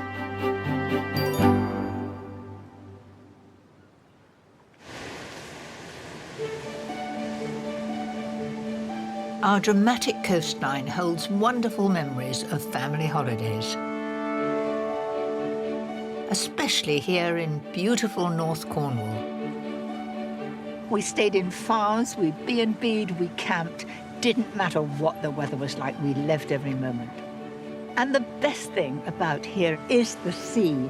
There's so much that comes from the sea that we can enjoy. Later, I've got some great recipes that will make the most of that seafood. But it's not all about cooking fish. I've got some other wonderful ideas, like my version of a Spanish favourite, perfect for a picnic. A mouth-watering way to make a barbecue really special. And a beautiful creamy pud with a touch of the exotic. But first, as promised, all the glorious flavours of the sea in a hearty classic. I really love seafood in any shape or form, but Bouillabaisse is the most famous French fish soup. So you can imagine the flavour is absolutely wonderful, beautifully fresh. Many people are far too frightened to tackle it and leave it to the chefs, but I've found a very good way of making it quite simply, and it tastes like the real thing.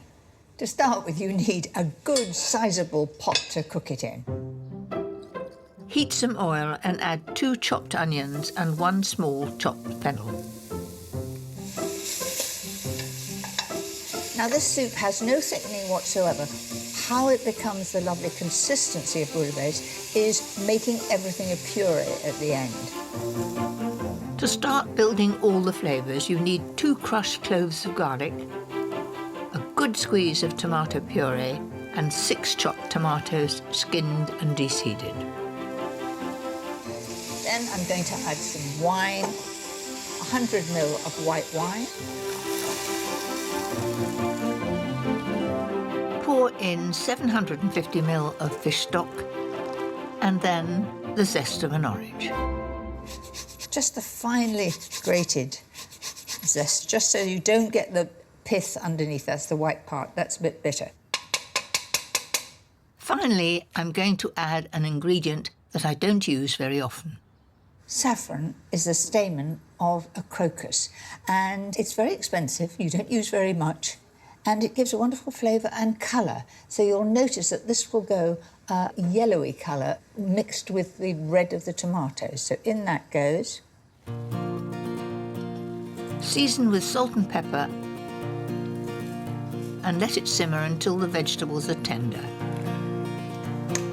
which will let me get on to cleaning the mussels.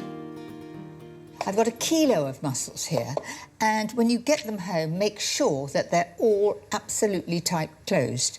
And some of them may have a bit of a beard on them. Can you see that beard? Catch hold of it. This is fighting me.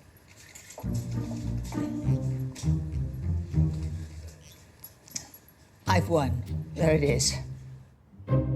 Now, I'm going to add this to the stock and all these vegetables.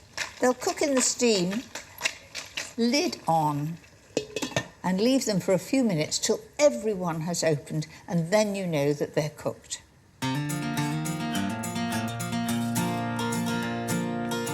It should only take about 4 minutes, so keep an eye on them. It smells of the sea. If you want to make it easier to eat, just take the mussels out of the shells. And now, to bring the soup together, we've got those veggies all soft, the fennel, the onion, the tomato, the saffron's giving it that glorious colour, and I'm just going to blend it to make it beautifully smooth.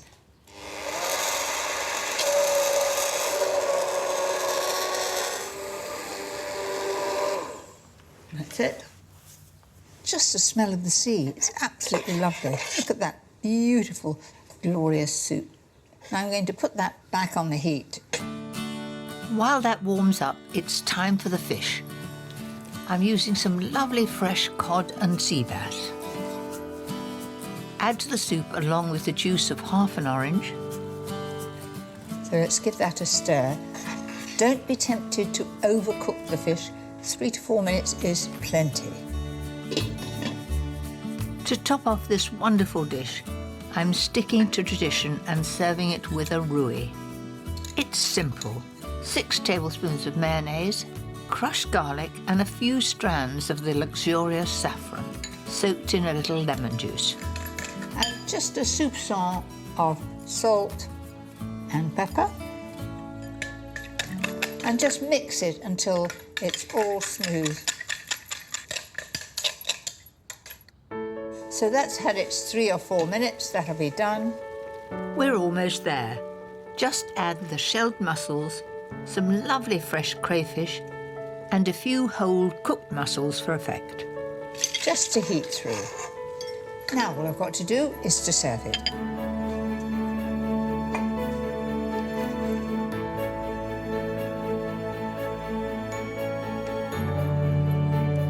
Finish with a generous dollop of rouille and some fresh chopped basil. That looks really exciting and colourful. A breath of French air.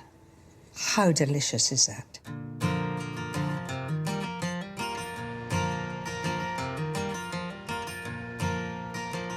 Cornwall's Port Isaac is one of those little seaside towns that is a fish lover's paradise. A especially because it's home to one of our most celebrated seafood chefs, the wonderful Nathan Outlaw. As well as having 2 Michelin stars, his restaurant has just been voted best in the country, and I'm hoping he's going to show me why. This is real Cornish weather. Well, what does it matter in these gorgeous surroundings? Yeah, I think this is what's beautiful about Cornwall. I think it doesn't always have to be sunny to enjoy it, especially the outside as well. What brought you here? Well, originally, I used to come a lot as a child on holiday, but I love surfing. And I loved cooking fish. You surfing? Yeah, can you believe it? Well, you must go very far. A bit of weight on that board. It was a very, very big surfboard, that's all I'll say. But I wanted to cook fish as well, so Rick Stein at the time was a bit of a hero. He still is a hero of mine, and I come down to cook with him. And that's it, the rest of history. That's 20 years ago. Oh, gosh. And do you do any cooking out of doors? I do a lot of cooking outdoors. That's actually cooking outdoors. I think is the greatest. You know, dig a hole in the sand, get yourself a grill, light it, catch some mackerel. There's nothing better, I think. There is nothing like fresh mackerel. We used to do it in a camper van under the grill. You take the fish straight from the sea, 3 slashes, and I just love mackerel. I'm glad you said that because I'm getting hungry and I've got some mackerel to cook. Excellent. That's just what I was hoping to hear.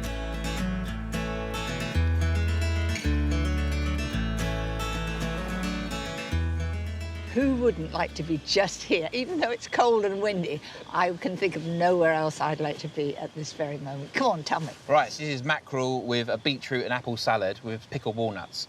I hope you like it because it's for you. I've created it for you. Lovely. So what would you like me to do? If you could peel one of the apples for me, that'd be great.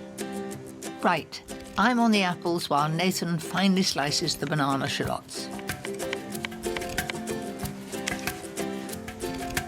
He's also adding some fresh beetroot, but I've spotted one of my favourite ingredients.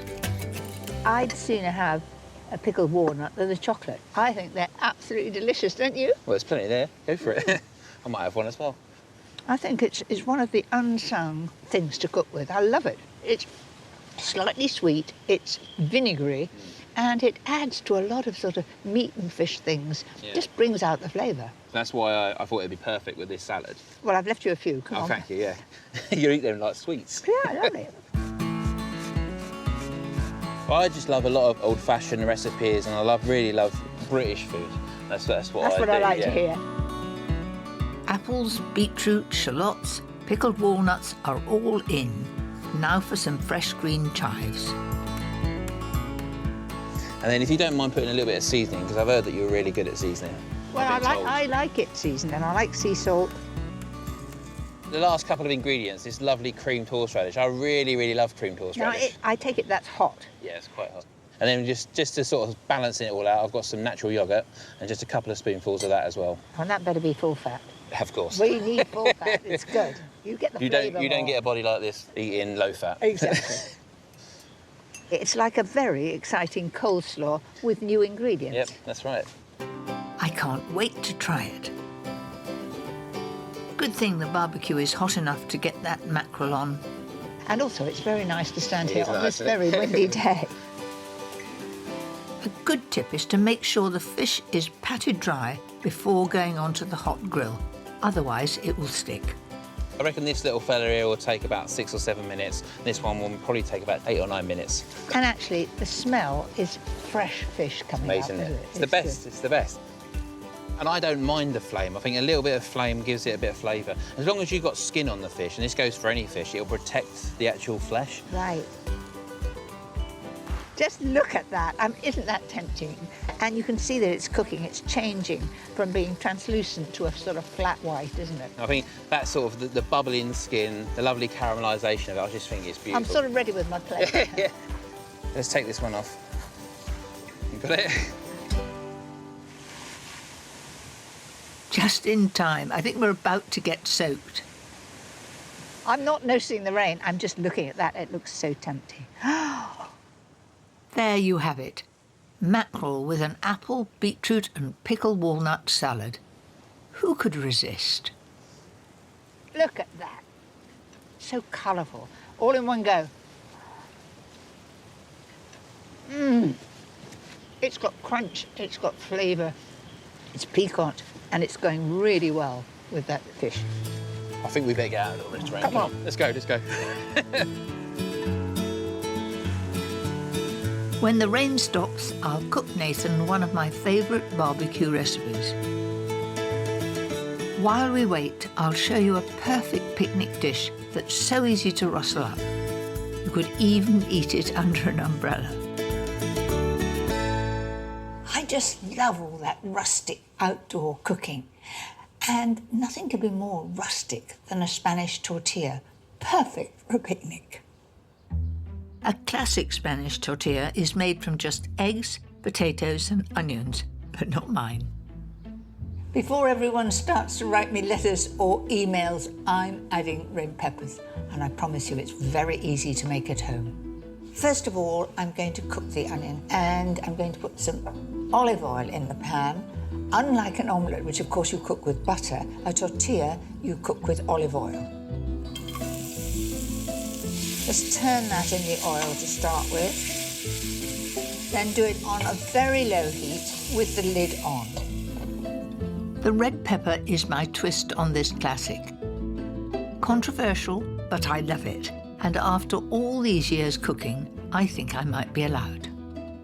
Then the potato, just one large potato is enough for 2 people, which I've peeled, and then cut it into slices. And you can always peel a potato ahead and just keep it in water. To be even cheekier, I'm going to add some parsley to it. Its freshness and colour just brings the dish alive. So we're all organised. I think that'll be done now. Those onions smell delicious, and they're ready for the potatoes and red pepper. That's going to go on for 15 or 20 minutes on a very low heat with the lid on so we create steam, and that is until the potato, you just put a knife in and it's done.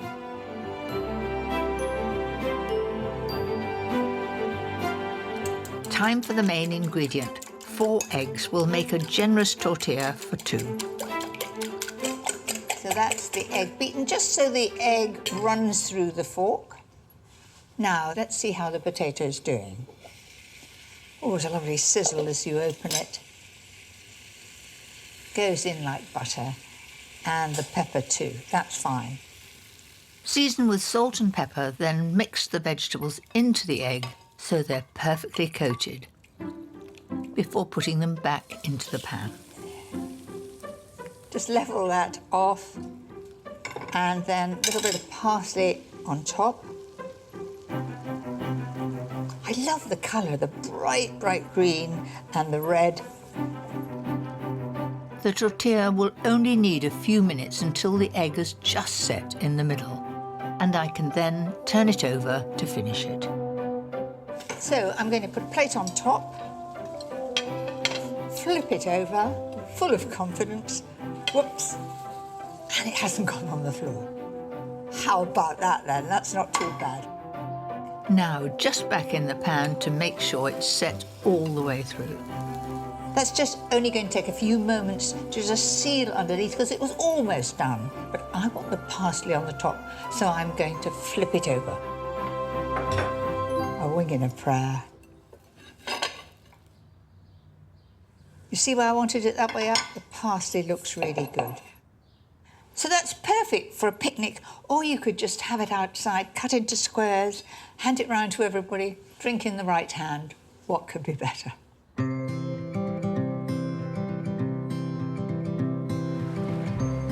At last, the sun is making itself known. It's my turn to cook for Nathan. I know he loves his fish, but I have the ideal barbecue recipe if he fancies something a little more meaty.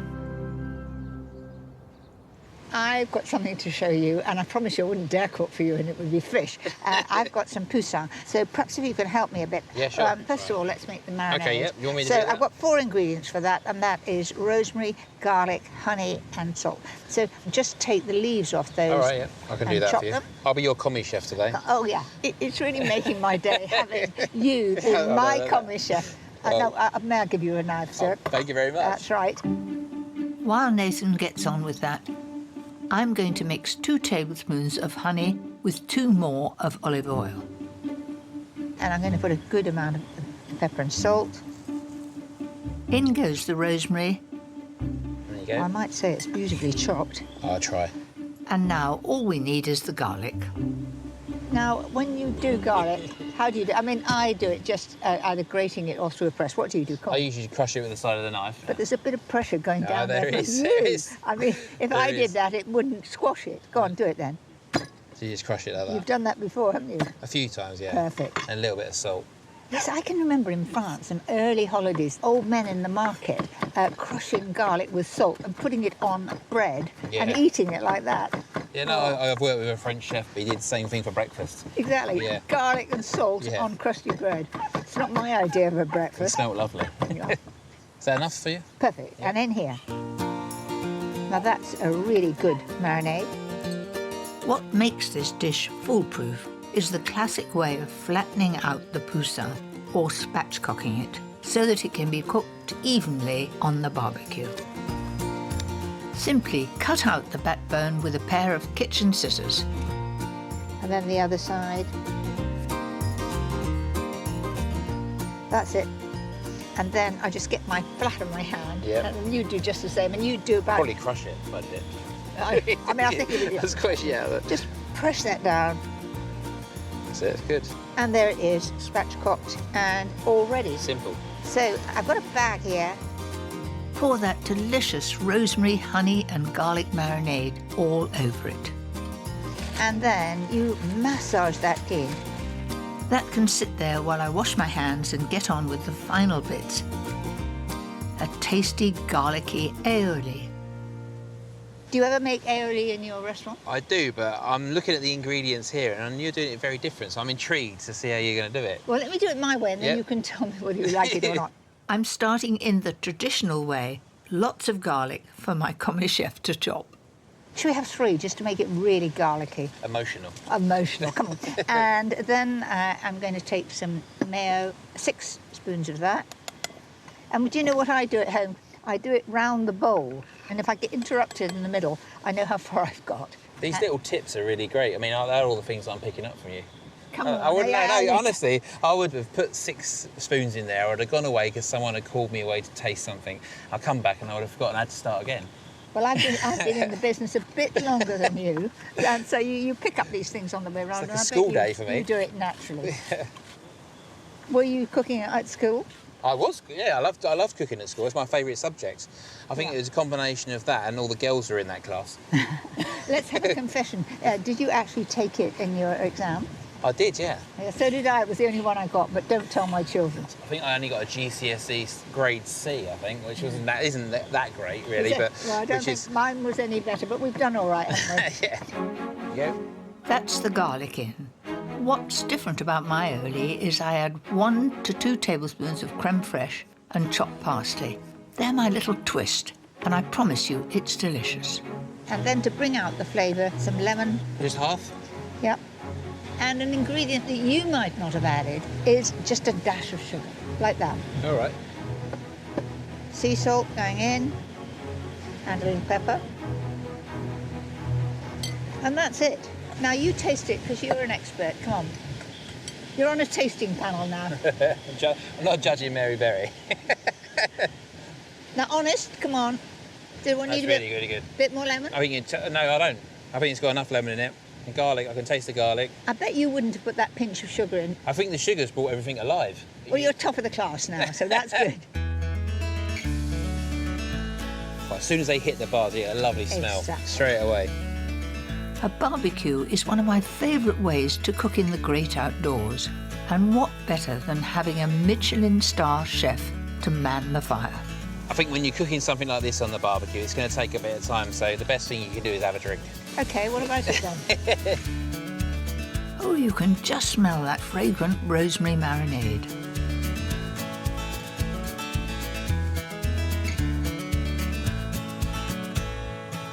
Look at that gorgeous conker-coloured skin. As a kid, I was a bit naughty, and when I saw the roast chicken on the side or anything that had lovely crispy skin, I'd pick it off when my mum wasn't looking.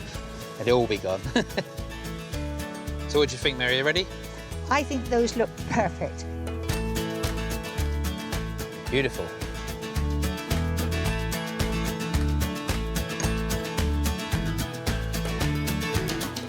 Do you know, this is so tender.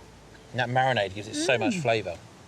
I don't quite know why it is, but everything tastes so much better out of doors, Oh, doesn't definitely, yeah. it? And we've been through wind, rain, and now we've got sunshine.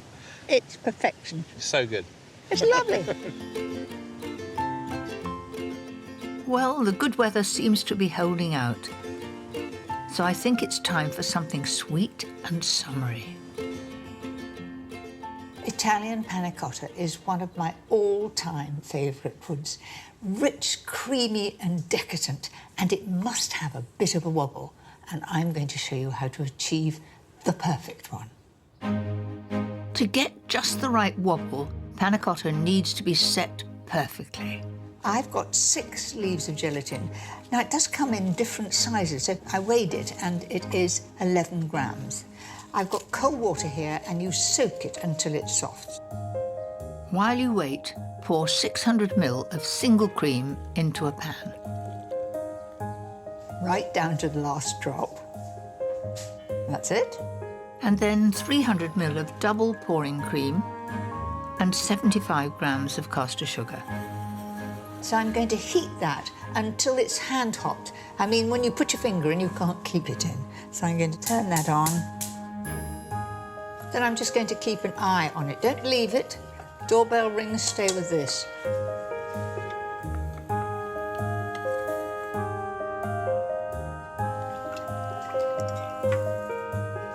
Now, I cannot hold it anymore. Turn it off and over to the gelatin. Now, that's become all soft and squidgy. Do you know what it feels like? It feels like frog spawn. I have memories of frog spawn when I was small. We've got a pond, and I love collecting it in jam jars with the grandchildren. There it is. Give it a quick squeeze and drop it into the hand-hot cream along with a tablespoonful of vanilla extract. Give that a stir. When the gelatin has dissolved, the mix is ready to pour into the moulds. You'll need 6, lightly oiled, and I've learned from experience that it's so much easier to fill them from a jug.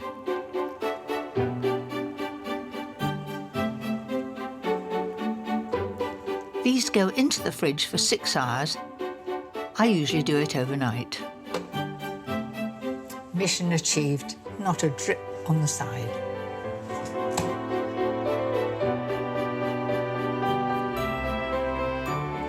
My panna cotta is set.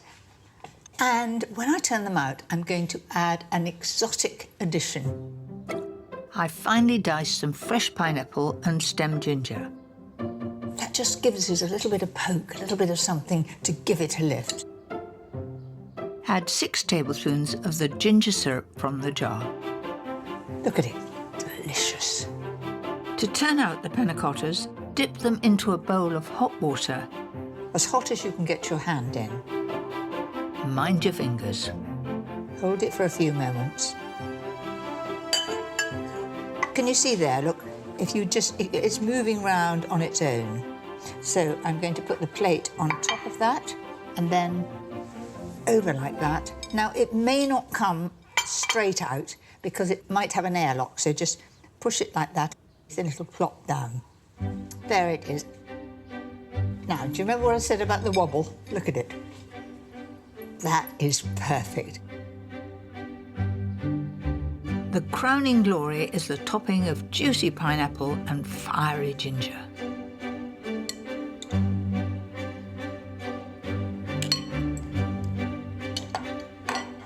You can't keep me off it. Ready, steady, go. Look, it's so shiny. It just melts in the mouth. It's absolutely scrumptious. Sorry, there's not quite enough for you.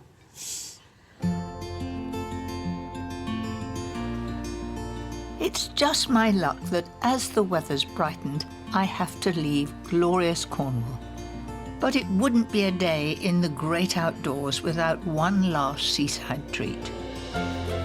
Good ice cream. Finish the day. Is this Cornish ice cream? Oh, yeah. Come to Cornwall, you're only going to get Cornish stuff, I'm afraid. It's good. Absolutely delicious. Next time, some favourites from the past that are making a great comeback. Whoa! How about that then?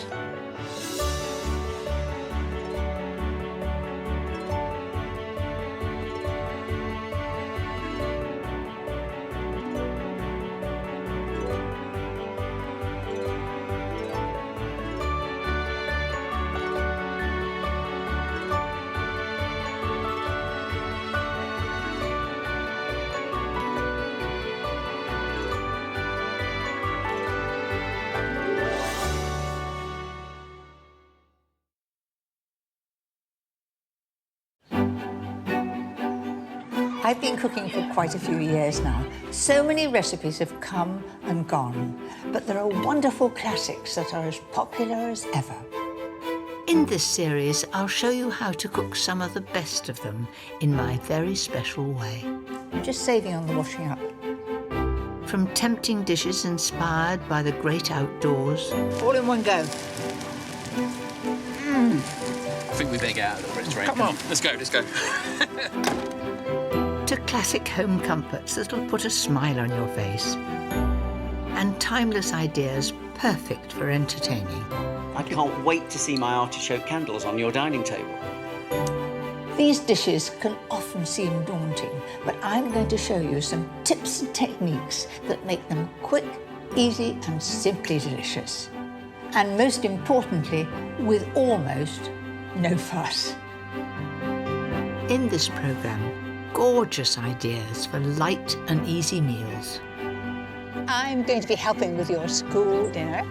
Yes!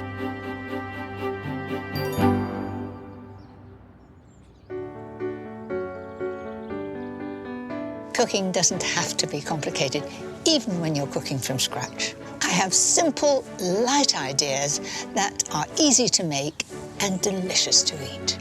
On the menu, a delicious crunchy salad made with a classic combination. My simple version of a steadfast family favourite. And a burst of citrus in the lightest of desserts. But first, two very different breakfast ideas that anyone could make. And I'm kicking off with a sweet one.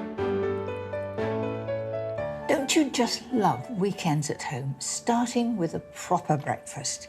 We just love drop scones, sometimes called Scotch pancakes, sometimes griddle pancakes. I don't mind what they're called, they're all the same thing, but they're absolutely delicious and very simple to make.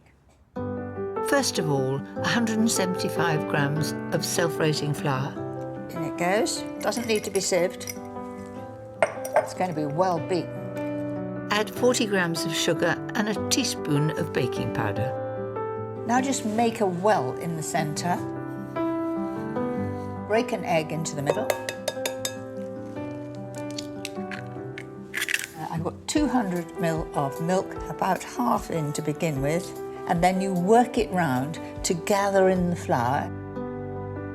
This is the way I make it, it's the way grandmothers made it, it's the way batters have always been made. If you want a really smooth batter, you want to have this thick to start with and beat any lumps that there are likely to be there out before you add the rest of the milk. To make these extra special, I'm adding a little orange zest into the batter.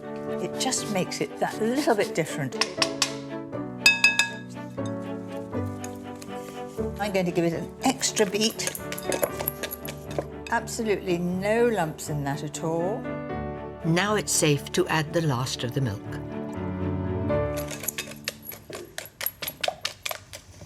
So that's ready. To cook them couldn't be simpler.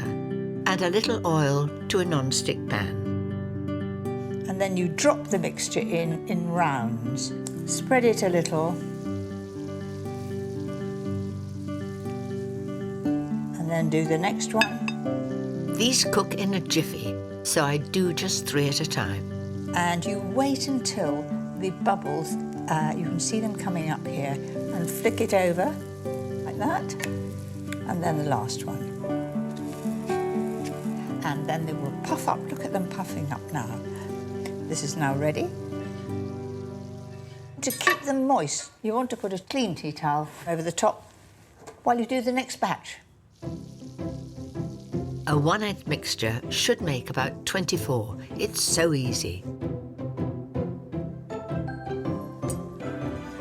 Off with the pan, turn the heat off, and ready to serve. Rich yoghurt right in the middle to trickle down. Then some blueberries to make it even more special. A few raspberries. Gilding the lily, some maple syrup over the top. My drop scones, just perfect for a special Sunday morning breakfast. Who could resist it? If it's savoury that tickles your fancy for a weekend breakfast, how about trying this? My wonderful light version of the classic Kedgeree.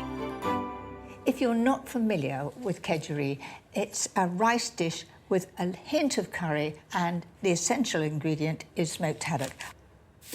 First things first, wrap up the fillet of smoked haddock in foil, along with a few knobs of butter. You don't season it at this stage, just turn that up all the way around. So if there are any juices, they will stay inside. Then pop the haddock into the oven at 180 fan for about 15 minutes. While the fish is in the oven cooking, I'm going to get on with the rice. Add 1 finely chopped onion into a tablespoon of oil. Keep that moving and make sure that it's all coated with oil, and just soften that down.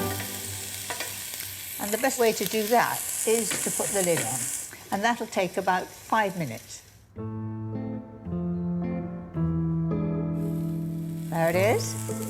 It's taken a little bit of colour, not much. Now we're ready for those classic Kedgeree spices, starting with a tablespoon of curry powder. That's it, going in. Then a teaspoon of turmeric. Now, turmeric doesn't have a very strong flavour, but it does add to that lovely sort of ochre colour. Mix that all in with the onion. Now I'm going to add basmati rice, 300 grams going in. Again, coat that with all the spices. It's taking on that glorious saffron colour. And finally, pour over 500 ml of vegetable stock.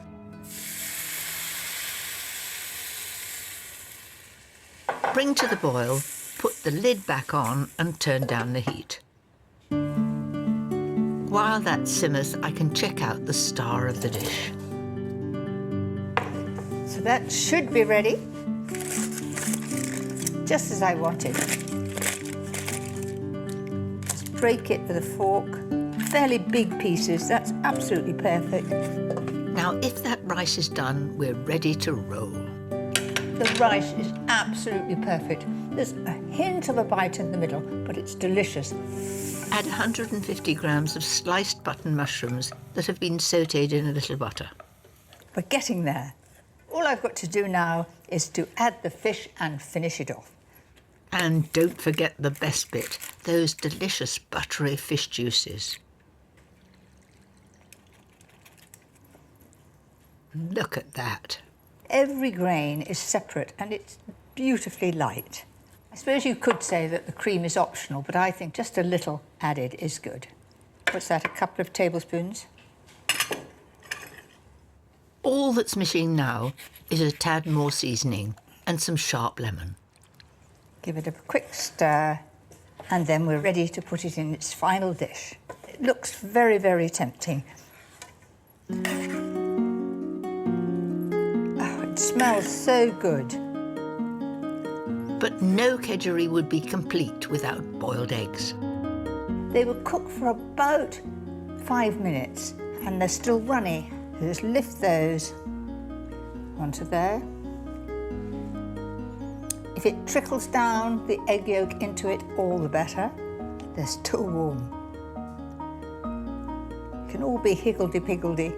Then I've got some onion that I've fried until fairly crispy. It's a little extra, but I think it just makes all the difference. Finish with a few vibrant coriander leaves. And there you have it, my classic Kedgeree on the lighter side.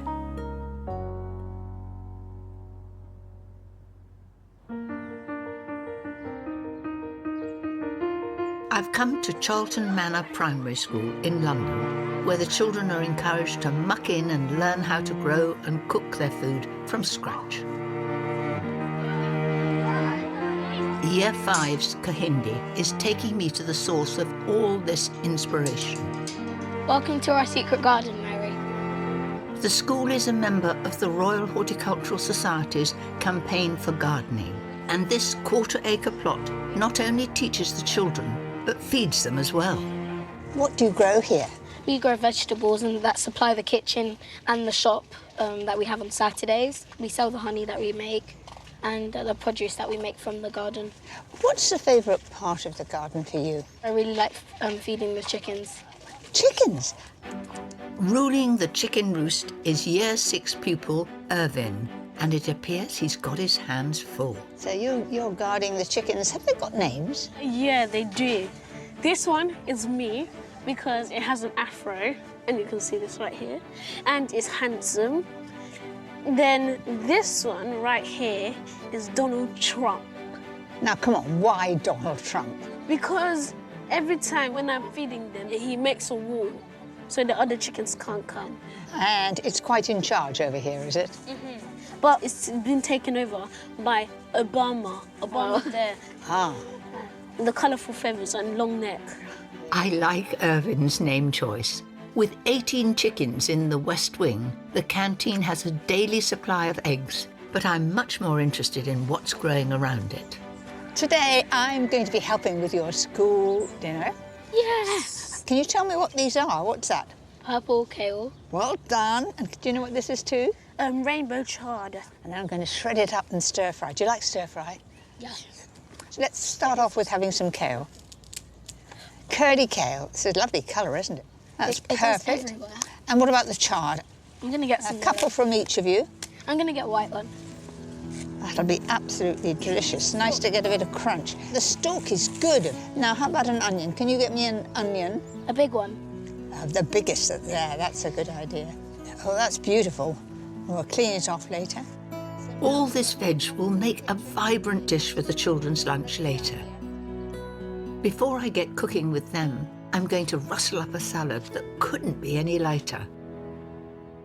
When I'm thinking of something light and easy, I automatically think of a salad. And what could be better than bacon, avocado and chicken? I'm using a cooked chicken for this, just for ease, and there's no mayonnaise in sight. I'm kicking off with the dressing. It's flavoured with one of my favourite herbs, tarragon. It's aniseedy. Just pull all the leaves off and chop them up. So I suppose that's about a tablespoon. Now for the rest of the dressing, starting with 300 ml of yoghurt. That is full-fat Greek-style yoghurt. It's rich and it's wonderful for a dressing.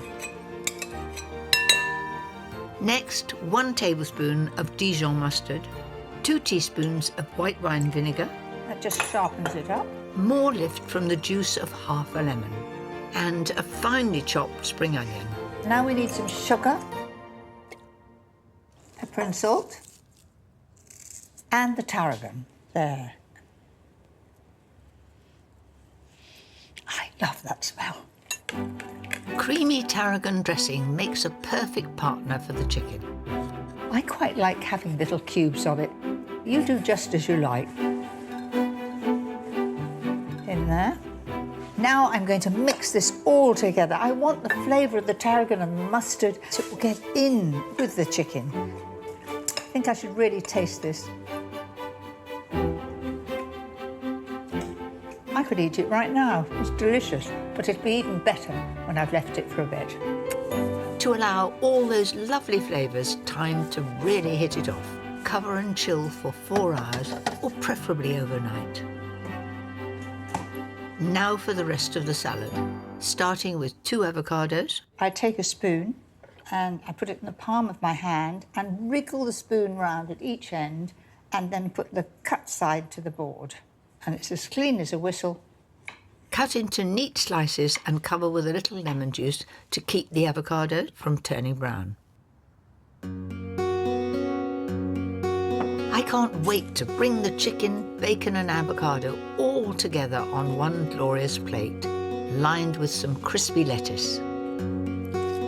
They make nice little cups. 1 isn't quite enough for a person, but 2 is just about right. Then a couple of sprigs of peppery rocket. Takes a bit of balancing, but I'm going to get there.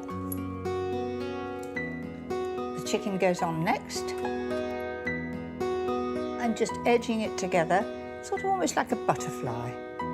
Those soft, rich slices of avocado, topped with some salty snippets of streaky smoked bacon. And then for a final flourish, some toasted pumpkin seeds. That's it. Everybody's favourite chicken, avocado and bacon. If that's not light, easy and delicious, I don't know what is.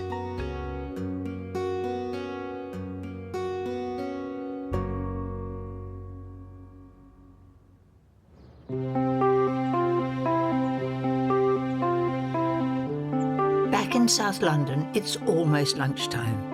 Here at Charlton Manor, they have a dedicated teaching kitchen and chef. Today, the children are making crunchy cheese twirls. It's an inspiration.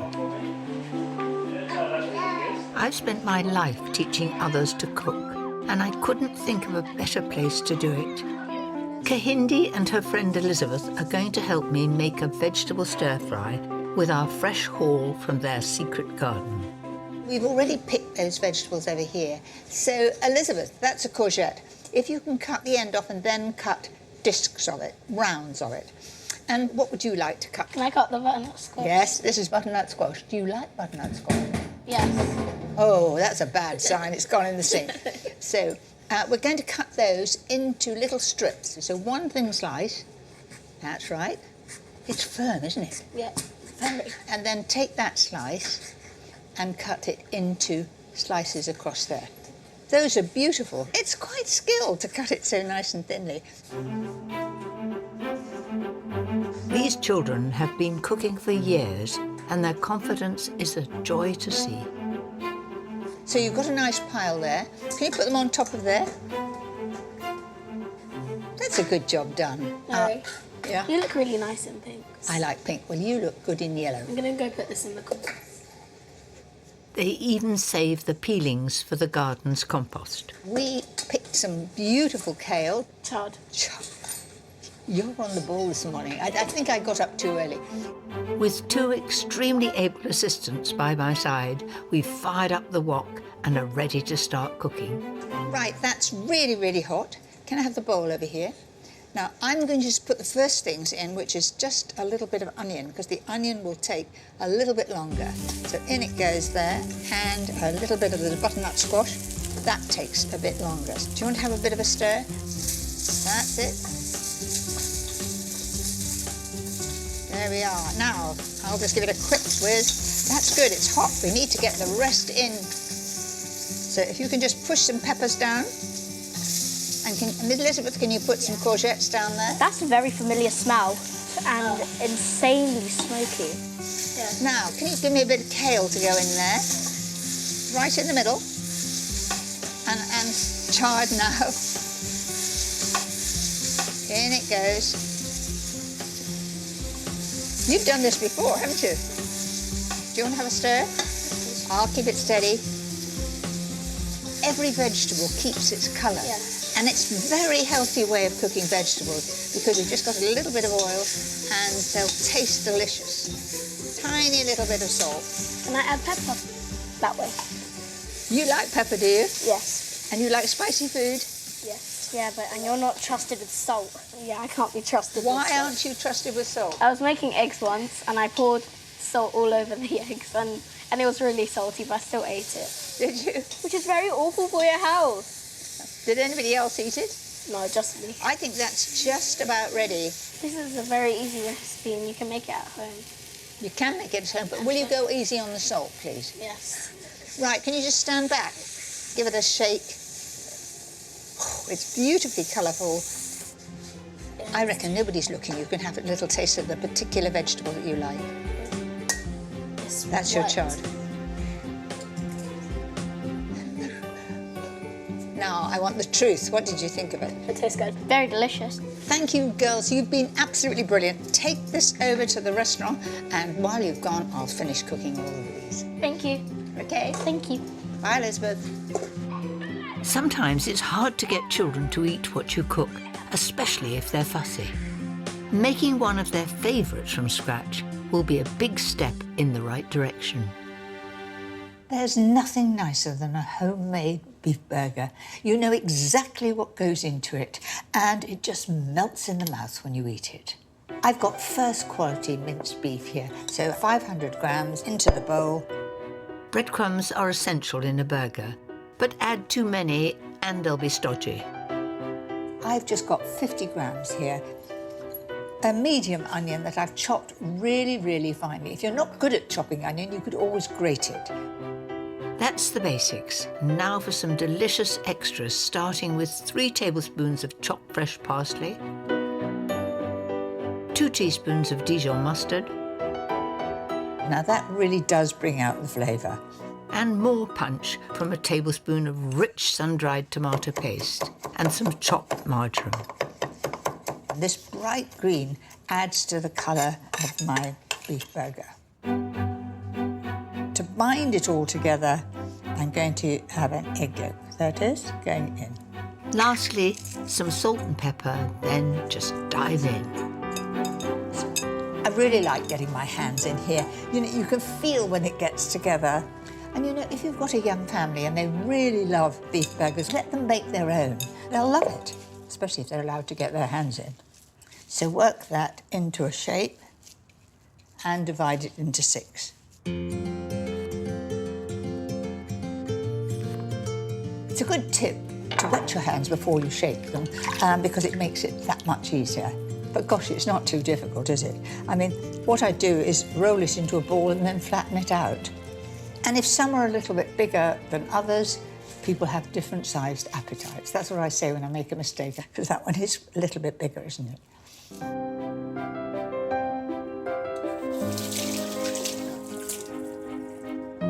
Now it's time to heat up my griddle pan and cook those beef burgers.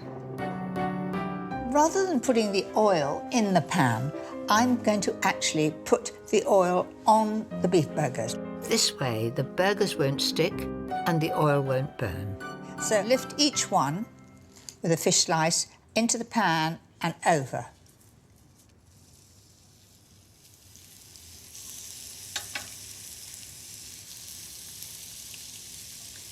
They're going to take 2 minutes each side when they're that thickness. A little bit longer if you want them really well done. But the big mistake with beef burgers is to overcook them. Don't forget to oil the other side before you flip them over.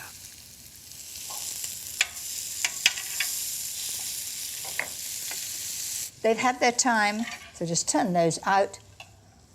Oh, they look good, don't they? And I've got plans for those gorgeous juices left in the pan. All the flavour from the beef burgers is there. That will go onto my bap. It'll be delicious. Just slide them along.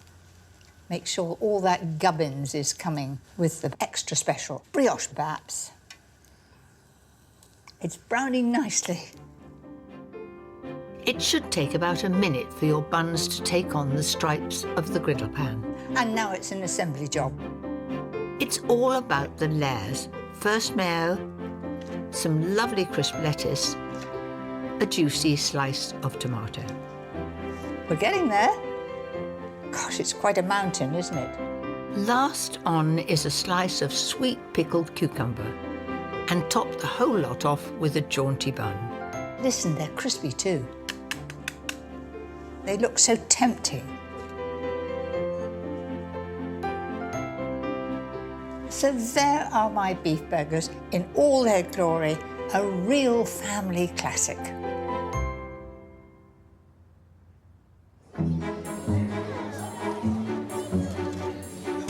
Back at school, the first lunch sitting is well underway. My stir-fry is sitting alongside some of the freshest fare I've ever seen in a canteen. And it's all conjured up from scratch by passionate head chef Flavio Hernandez. So what do you think of my It looks beautiful. What do you put in there? You put the cabbage? all the vegetables from the garden, and we've got a bit of pepper. It's very healthy, and it's very important here to do healthy food, isn't it? And more fresh it is. So you can see the pad thai, the same of the tart, and the same of the selections of vegetables over there. And they're all beautifully bright and colourful. Yes. Okay, we ready? Yeah. Here they come. Hello. Woo! Can I have some Good. soup, please? Does anybody else want to go for the chicken or rice? Mary, can I please have some of your stir-fry? Absolutely. Have you had stir-fry before? No, I haven't, so this is my first time. Ah, well, these are all vegetables from your own garden here. And what are you going to choose to have with it? Can I please have some pasta? Noodles. Noodles, yes, there we are. From growing their own and cooking in the teaching kitchen to this wonderful choice at lunch, these children have been immersed in fresh food from year dot, and it's truly fantastic to see the results. I'm eating Mary Berry's stir-fry, and it's very healthy and it is tasty. It's even better than the one I have at home. Well, that stir-fry seems to have gone down well, Chef. What do you think? It's the best seller today. I'm leaving Charlton Manor School with a spring in my step. Bye, Mary! After that gorgeous lunch, what could be better than the lightest of puddings? The great thing about syllabub is that you've only got 4 ingredients. The essential, a sweet white wine, sugar, lemon, and cream. Couldn't be easier. I'm going to make the lemon syrup first. So into the pan goes the juice of 1 lemon, then the zest, all those little pieces, then 75 grams of caster sugar, and I've got a sweet wine here, and I'm going to have 100 ml. I love that glug. Such a nice sound at 6 o'clock. But this is all going in my syllabub. In it goes. Put the pan on the hob and heat it gently to dissolve the sugar. Couldn't be easier, this. And when you're short of time and you want a special pud, this is the one to choose. Now, all the granules at the bottom of the pan have gone, and it's a thin syrup. Then I'm going to bring that to a simmer for a few moments so that all the lemony flavour goes into the syrup. I'll turn the heat off here. I can tell you that smells pretty good already. Let that get stone cold and we'll finish the syllabub. Once you've strained the cold lemon syrup, you're ready to add the final ingredient, 300 ml of pouring double cream. All I've got to do is combine the two together and we've got a syllabub. That's it. And did you see the moment I touched it, it became thick? It's almost like magic, isn't it? This simple but miraculous pud deserves nothing less than my favourite champagne glasses. After a couple of hours in the fridge and a final flourish of lemon zest, my syllabubs are ready. Essential to serve them cold, and I think a rose would look really lovely there. So there it is, my lemon syllabub. It's certainly boozy, but it's deliciously light.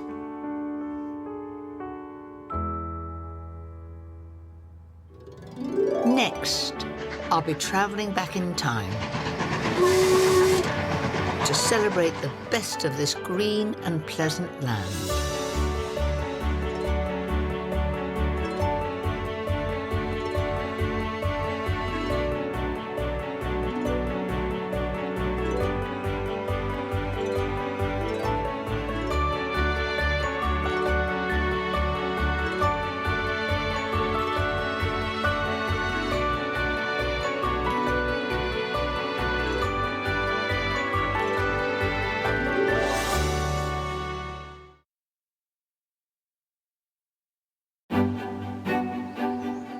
I've been cooking for quite a few years now. So many recipes have come and gone, but there are wonderful classics that are as popular as ever.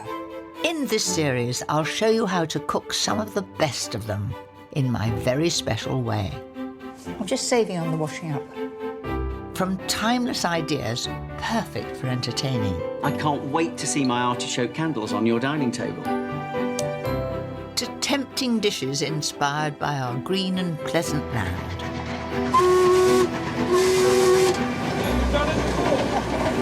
I enjoyed that. And some classic home comforts that'll put a smile on your face. These dishes can often seem daunting, but I'm going to show you some tips and techniques that make them quick, easy and simply delicious. And most importantly, with almost no fuss. In this programme, some favourites from the past that are making a great comeback. Whoa! How about that then?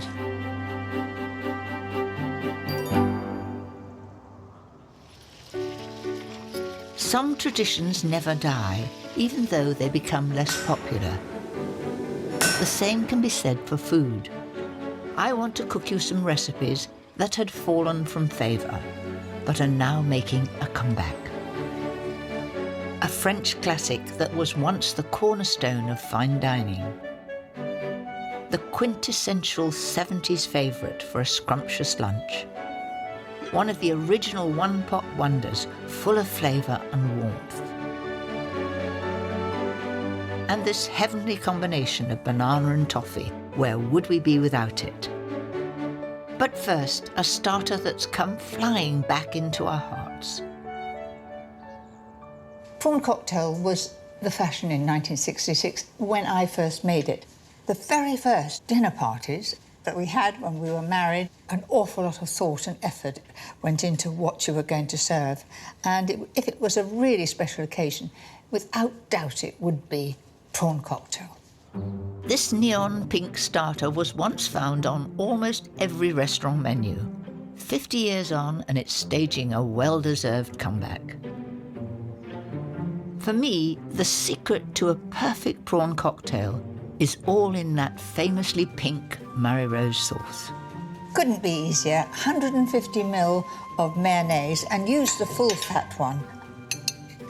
Into the bowl. Now, to give it some colour and oomph, I'm going to add some sun-dried tomato paste. You know, in the old days, we would have just used tomato puree from a tube, which made it very, very bright pink. This is a much more delicate pink. So 2 teaspoons. That's it. add a lively dash of Worcester sauce. And now for my secret ingredient. In 1966, I put hot horseradish sauce in it, and I've kept up the tradition, and I think it's one of the best Marinade sauces. Finish your sauce with seasoning and a generous squeeze of lemon. So that's it. Add some lovely North Atlantic prawns. Make sure to pat them thoroughly dry. If they're all wet, when you put them in with the mayonnaise, it'll become very, very runny. Gosh, it's certainly taking me back a bit. Finally, shred some beautifully crisp lettuce. But for me, what makes it a prawn cocktail is the gorgeous presentation. Pile the prawns on top of the lettuce. In that goes. Just fabulous. And one final flourish. Some beautiful prawns. How you put them is just up to you, but I think they look rather nice hanging on the side.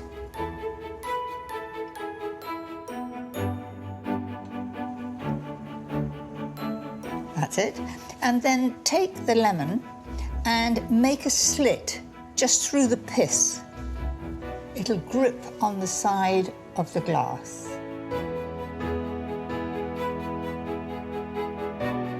A dusting of vibrant paprika and a sprig of parsley complete the picture.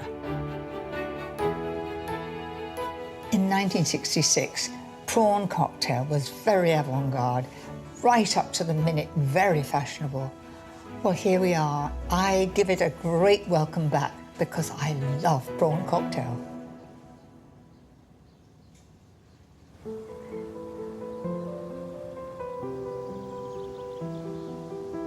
Some traditions are definitely worth saving, whether it's recipes from the past or an old-fashioned way of farming the ingredients.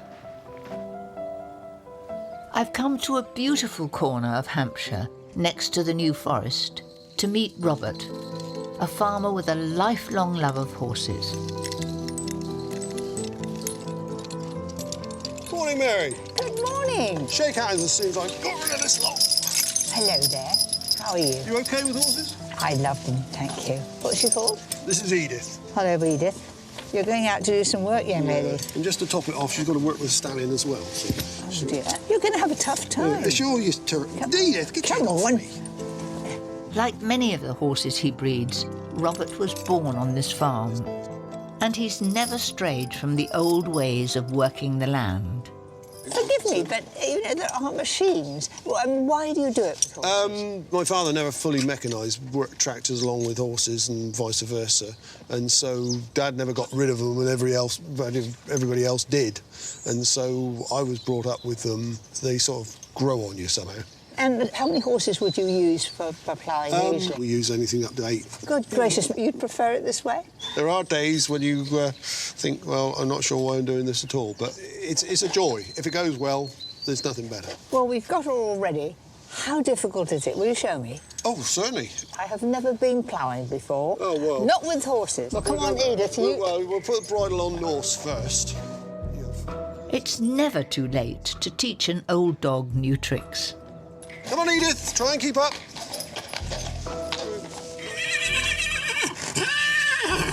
Well, you're rather full of yourself, aren't you, mate? Well, there are 1 or 2 other girls about, I think, in the other field. Yeah. If you've got it, you have to flaunt it. Before I try my hand at something new, I want to show you a die-hard classic I've been cooking for at least 60 years. I learnt to make the soup in college, and it was one of the first recipes we started with, and I'm going to show you how easy it is. So to start with, I'm going to take some butter and some oil. If you put butter and oil together, they can come to a higher temperature without burning. When it's sizzling nicely, slide in 6 finely chopped onions. Plenty to feed a household and so economical.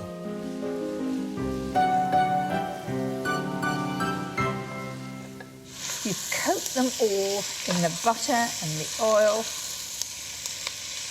I'm not trying to colour them at all, I'm just trying to make them very soft. Down with the heat and just let them cook very, very gently. Now that has had 10 minutes cooking in its own steam. Now I want to caramelise those onions, and you do that by adding 1½ tablespoons of caster sugar. This is a wonderful trick to brown those onions, but keep a close eye on them. Too dark and they'll become bitter.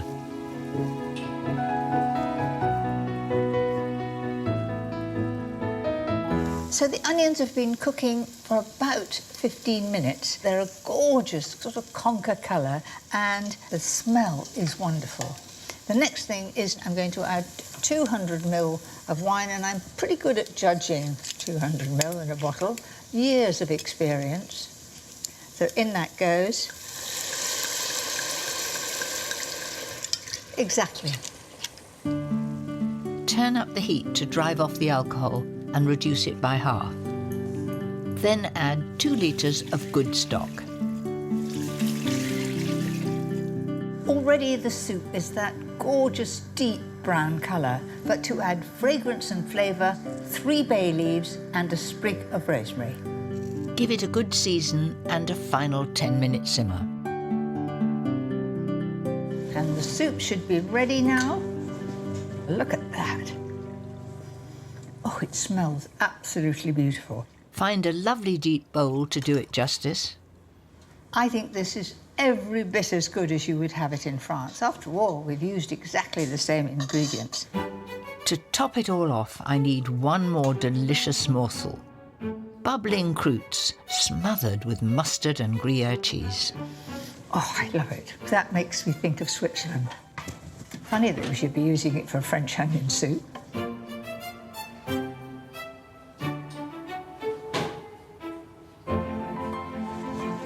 These are toasted to perfection, and it should be really crispy. And that's how it should be, because the moisture of the soup will come up and make it a little bit soft, and it'll be full of wonderful textures. And there you have it, a classic comeback. As good as it was in my college days, it really is one of the best soups you'll ever taste.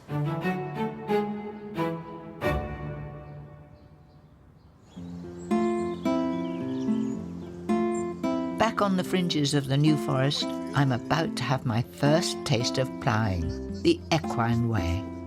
Oh, gracious, here's the plough. That's exactly what it is. It's a horse That's plough. old, Yeah. isn't it? Oh, yeah. It would have been, I don't know, just after First World War.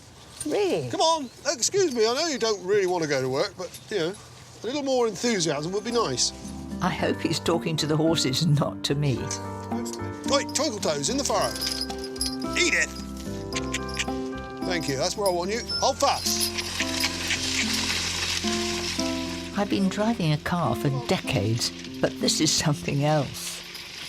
They're going at quite a pace, aren't they? Yeah, they will steady down. They usually go slower away from home than they do towards. And how would you stop them? Whoa! Look at that. They know Their your master's voice. They're very obedient, aren't they? Yeah, it's the tone, basically. And, I mean, they're listening for you to say whoa all the time. It's taken years to train Edith and Norse to work this well, but Robert makes it look so easy. And as far as guiding the horses, you just watch their front feet. So long as Edith remains in the furrow, the plough will stay where it should be. And they know exactly what they should be doing. Yeah. And you've had to train them to do that. Yes. Whoa! Whoa! Right, Mary. Now it's your turn. I was afraid that was coming. Walking the dog is one thing, but 2 tons of determined workhorse is quite another. I hold firmly on here, and you're going to hold... Yes. Right. Yeah. And if they go too fast, I have to say, whoa! Yeah, exactly that. Are you listening to me? Well, they might be. So what do I say to get them going? Hold fast, and then like that. Okay. Yeah. I bet they take no notice. It's easier than you think. Ha ha. Norse, hold fast. Get up. Just let Edith's line off a little bit. Just let it slide a little Right. bit. There you go. There you are. You've got the other one. Right, you're in complete control of the situation now. Right. You feel like you're in control? Well, you know, it's good walking in the furrow because it's beautifully smooth, and these ropes are just guiding them. You watch their front feet. So long as she's there in the furrow, the plough will plough. So all you have to do is follow it. Farming like this may seem old-fashioned, but it can have a lower impact on the environment than using machinery. Shall I see if I can stop? Yeah, cool. Whoa! There you are. How about that, then? There you are. Thank you, especially you difficult girl, Edith, for taking notice. That wasn't too bad, was it? No, considering they're pointed towards home, not bad at all. Whilst Robert and the horses plough on, I'm planning a lunch I hope will be just the ticket. And its centrepiece is a classic we all know. I'm going to show you how to make the perfect quiche. For me, the secret lies in a beautifully crisp pastry crust. I'm starting mine in a processor, so in goes 225 grams of strong plain flour and just over half as much chilled butter. And I've just cut it into cubes, just drop that in. And give it a quick whiz. A few seconds should do the trick.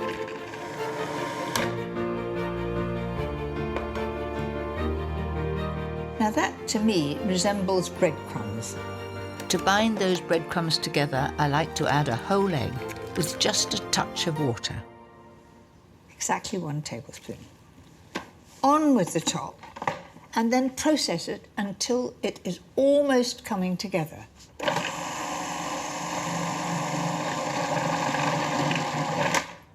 Now that's enough. Now for the bit I love best, rolling out the pastry. That's it. Always flour underneath the pastry. This brings me back to my college days. And flour the rolling pin. And roll that out a little to begin with. Keep it in a round. Don't make it into an oblong. Now, I reckon that is about the right size. Let's have a look and see. First, slip the base under the sheet. I'm going to show you the perfect way to get your pastry into the tin without disaster. Fold in very gently all the way round. Fold it in like that. That's it. And I think this way is really very, very easy. Then just pop it in there. Then gently press the pastry into the sides to give you that wonderful fluted edge. To ensure the very crispest of crusts, I'm going to bake it blind once with beans, then remove the beans and the paper and... Back in the oven at the same temperature to really dry the base out. It'll take about 5 or 10 minutes. Keep an eye on it. I'm jolly pleased with that. Once the base has cooled, it's ready for the fabulous filling. First, a couple of finely sliced leeks, along with 2 chopped up celery sticks, all beautifully cooked in a little olive oil until really tender. I'm going to spread that right to the edge so everybody gets a bit of leek and celery. Top it with some gutsy grated Stilton and a sprinkling of parsley. To bind all these wonderful flavours together, I'm making a rich, savoury custard from 4 eggs, 450 ml of double cream, and just a little salt and pepper. So pour that over right into the corners, and that's just the right amount. It looks good already, doesn't it? One last trip to a slightly cooler oven at 160 fan until the filling's just set. There it goes on the plate, and then a little bit of a wobble. That's how to make a perfect quiche, a beautiful golden brown underneath.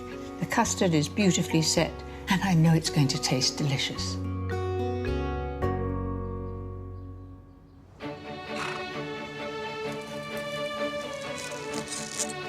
And where better to serve a delicious quiche than at a ploughman's lunch, amongst crusty bread, homemade chutney and some beautiful cheddar. Robert, I hope you're hungry. Come and join me. Can I put you in charge of the cider? I wouldn't do that. Oh, come on. There we are. I'll cut you a bit of cheese. Every farmer likes cheese, don't they? Well, when I was a kid, a ploughman's lunch was a raw onion, big lump of bread, big lump of cheese, and a bottle of cold tea. These are old boys usually. Their teeth had gone, so it was out with a pocket knife, and they cut a bit off, peel the onion. It's better than your old onion and bread. Now, this is Stilton and leek. I'm honoured. Very, very There we are. Moving up, moving up. Oh, it's moving up, isn't it? And I like the pastry is the best part. Very good. It's hard work, isn't it, ploughing? Oh, yeah. But you love it. You're keeping on with this craft. The skill takes a lot of the work out of it, but it is still, hard work. I think I should drink to you and thank you for a very happy day. And I have just started to learn another skill. Cheers. Cheers.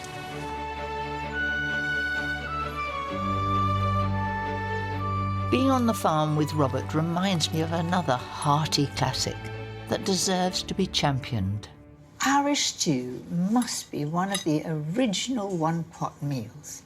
I was brought up on it. Very simple, no wine, no cream, just lamb, carrots, onions and potatoes. I always use neck fillet, just like my mother did before me. The full flavour of the lamb is brought out with the long, slow cooking. Lightly coating the meat in flour is a great way to thicken any stew. 1, 2. Add a little oil to a hot, flame-proof casserole. Then just put the meat in, wait for the sizzle, spread it out in the pan and keep turning it until it's brown on all sides. All I'm doing is just giving it a nice crisp outside, which will add to the colour of the casserole. I don't want to lose all those meaty flavours, so I'm going to fry up my 2 thinly sliced onions in the same pan, along with 3 sliced carrots. Now, actually, I'm going to put the lid on there. I'll tell you why, because it'll create a bit of steam, and the steam will loosen that lovely crusty bit at the bottom of the pan. Now, that is all going to add to the flavour. So while that's just starting off on its own, I'm going to slice the potatoes. I don't know whether it's classic to put the potatoes in a pattern on the top. I think many people just put all the vegetables in, higgledy-piggledy, but that's what my mother used to do. And I used to like it because you had lots of crispy potatoes, so that's what I'm going to do today. I'm just going to have a look and see how these carrots and onion are. Now I'm going to add a couple of bay leaves. Some fresh thyme leaves stripped from their stalks, then a generous seasoning of salt and pepper. That's it. Followed by that lovely browned-off lamb and its delicious juices. Then give that a good stir, sizzling away here. That's well mixed. But what a stew needs is a really good gravy, so I'm adding 600 ml of a light stock. That could be lamb stock, it could be chicken stock. If you haven't any stock at all, you could use water, because there's lots of flavour coming from the meat and the vegetables. Now I'm ready for those potatoes, just like my mother did them. It's a bit like a jigsaw. There it is, gently bubbling away. On with the lid. Turn the heat off and into the oven for about 2 hours until the meat is beautifully tender. That looks a bit of all right. Looks most appetising, but I want those potatoes to be crispy on top. 5 or 10 minutes at 180 fan without the lid should sort that out.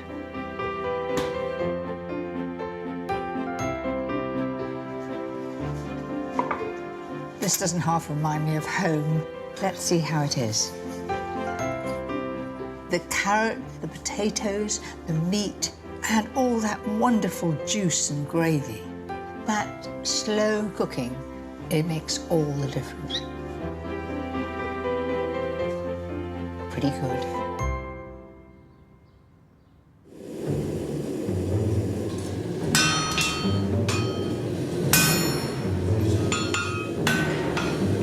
I know some young men back on the farm who would wolf down a hearty stew like that. Tom and Fred, 2 of Robert's sons, do an incredibly physical job.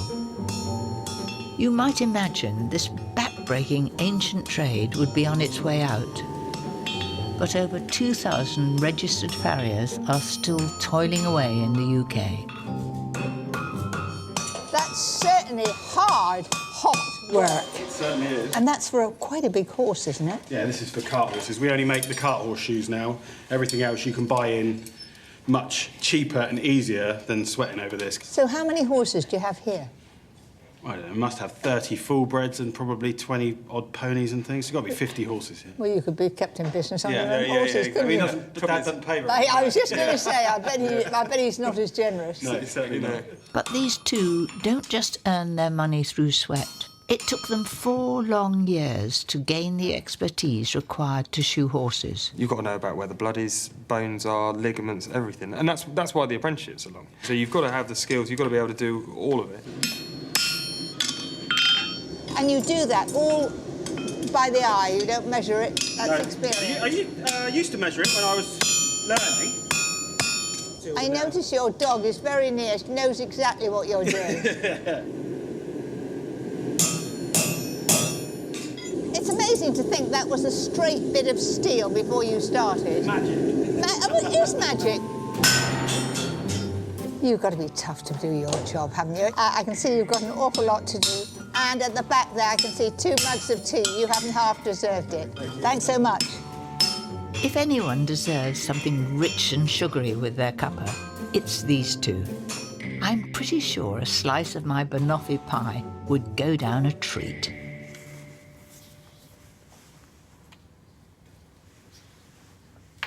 I don't know whether you noticed, but there was spring in my step. I'm going to be totally indulgent and do one of my favourite puds. What could be more delicious than a simple biscuit crust of digestives and melted butter? I use a 20-centimetre tin. Once you're ready, slip it in the fridge to chill. And I'm now going to start with making that glorious toffee topping. Mix together 75 grams each of butter and light muscovado sugar and stir until the sugar has completely dissolved. And then we add the condensed milk. What memories have you got of condensed milk? I can remember it in a tube. We used to put it on biscuits, you'd put it on bread, and it just brings back some sort of... Wouldn't you like to be dipping your finger in that? It is glorious, happy memories. It's really, really wicked. So let's add the wickedness to the pan now. You've got to stir it all the time. And if you don't, you get little brown marks on the bottom of the pan, and it really does spoil your banoffee pie. Once it's transformed into a gorgeous thick caramel, mix in a teaspoon of vanilla extract, then pour it all over your chilled biscuit base. Look at it. Rich and indulgent.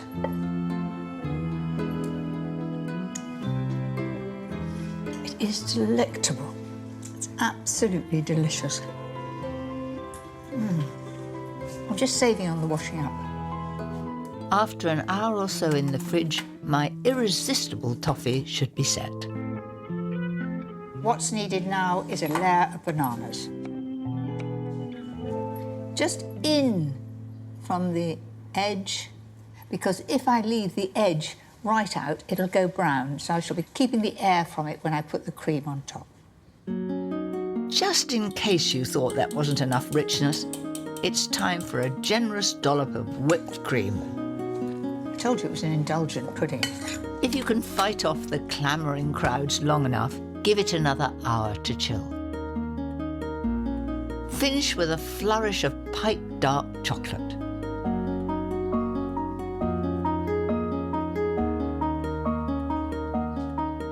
How about that then? There it is in all its glory.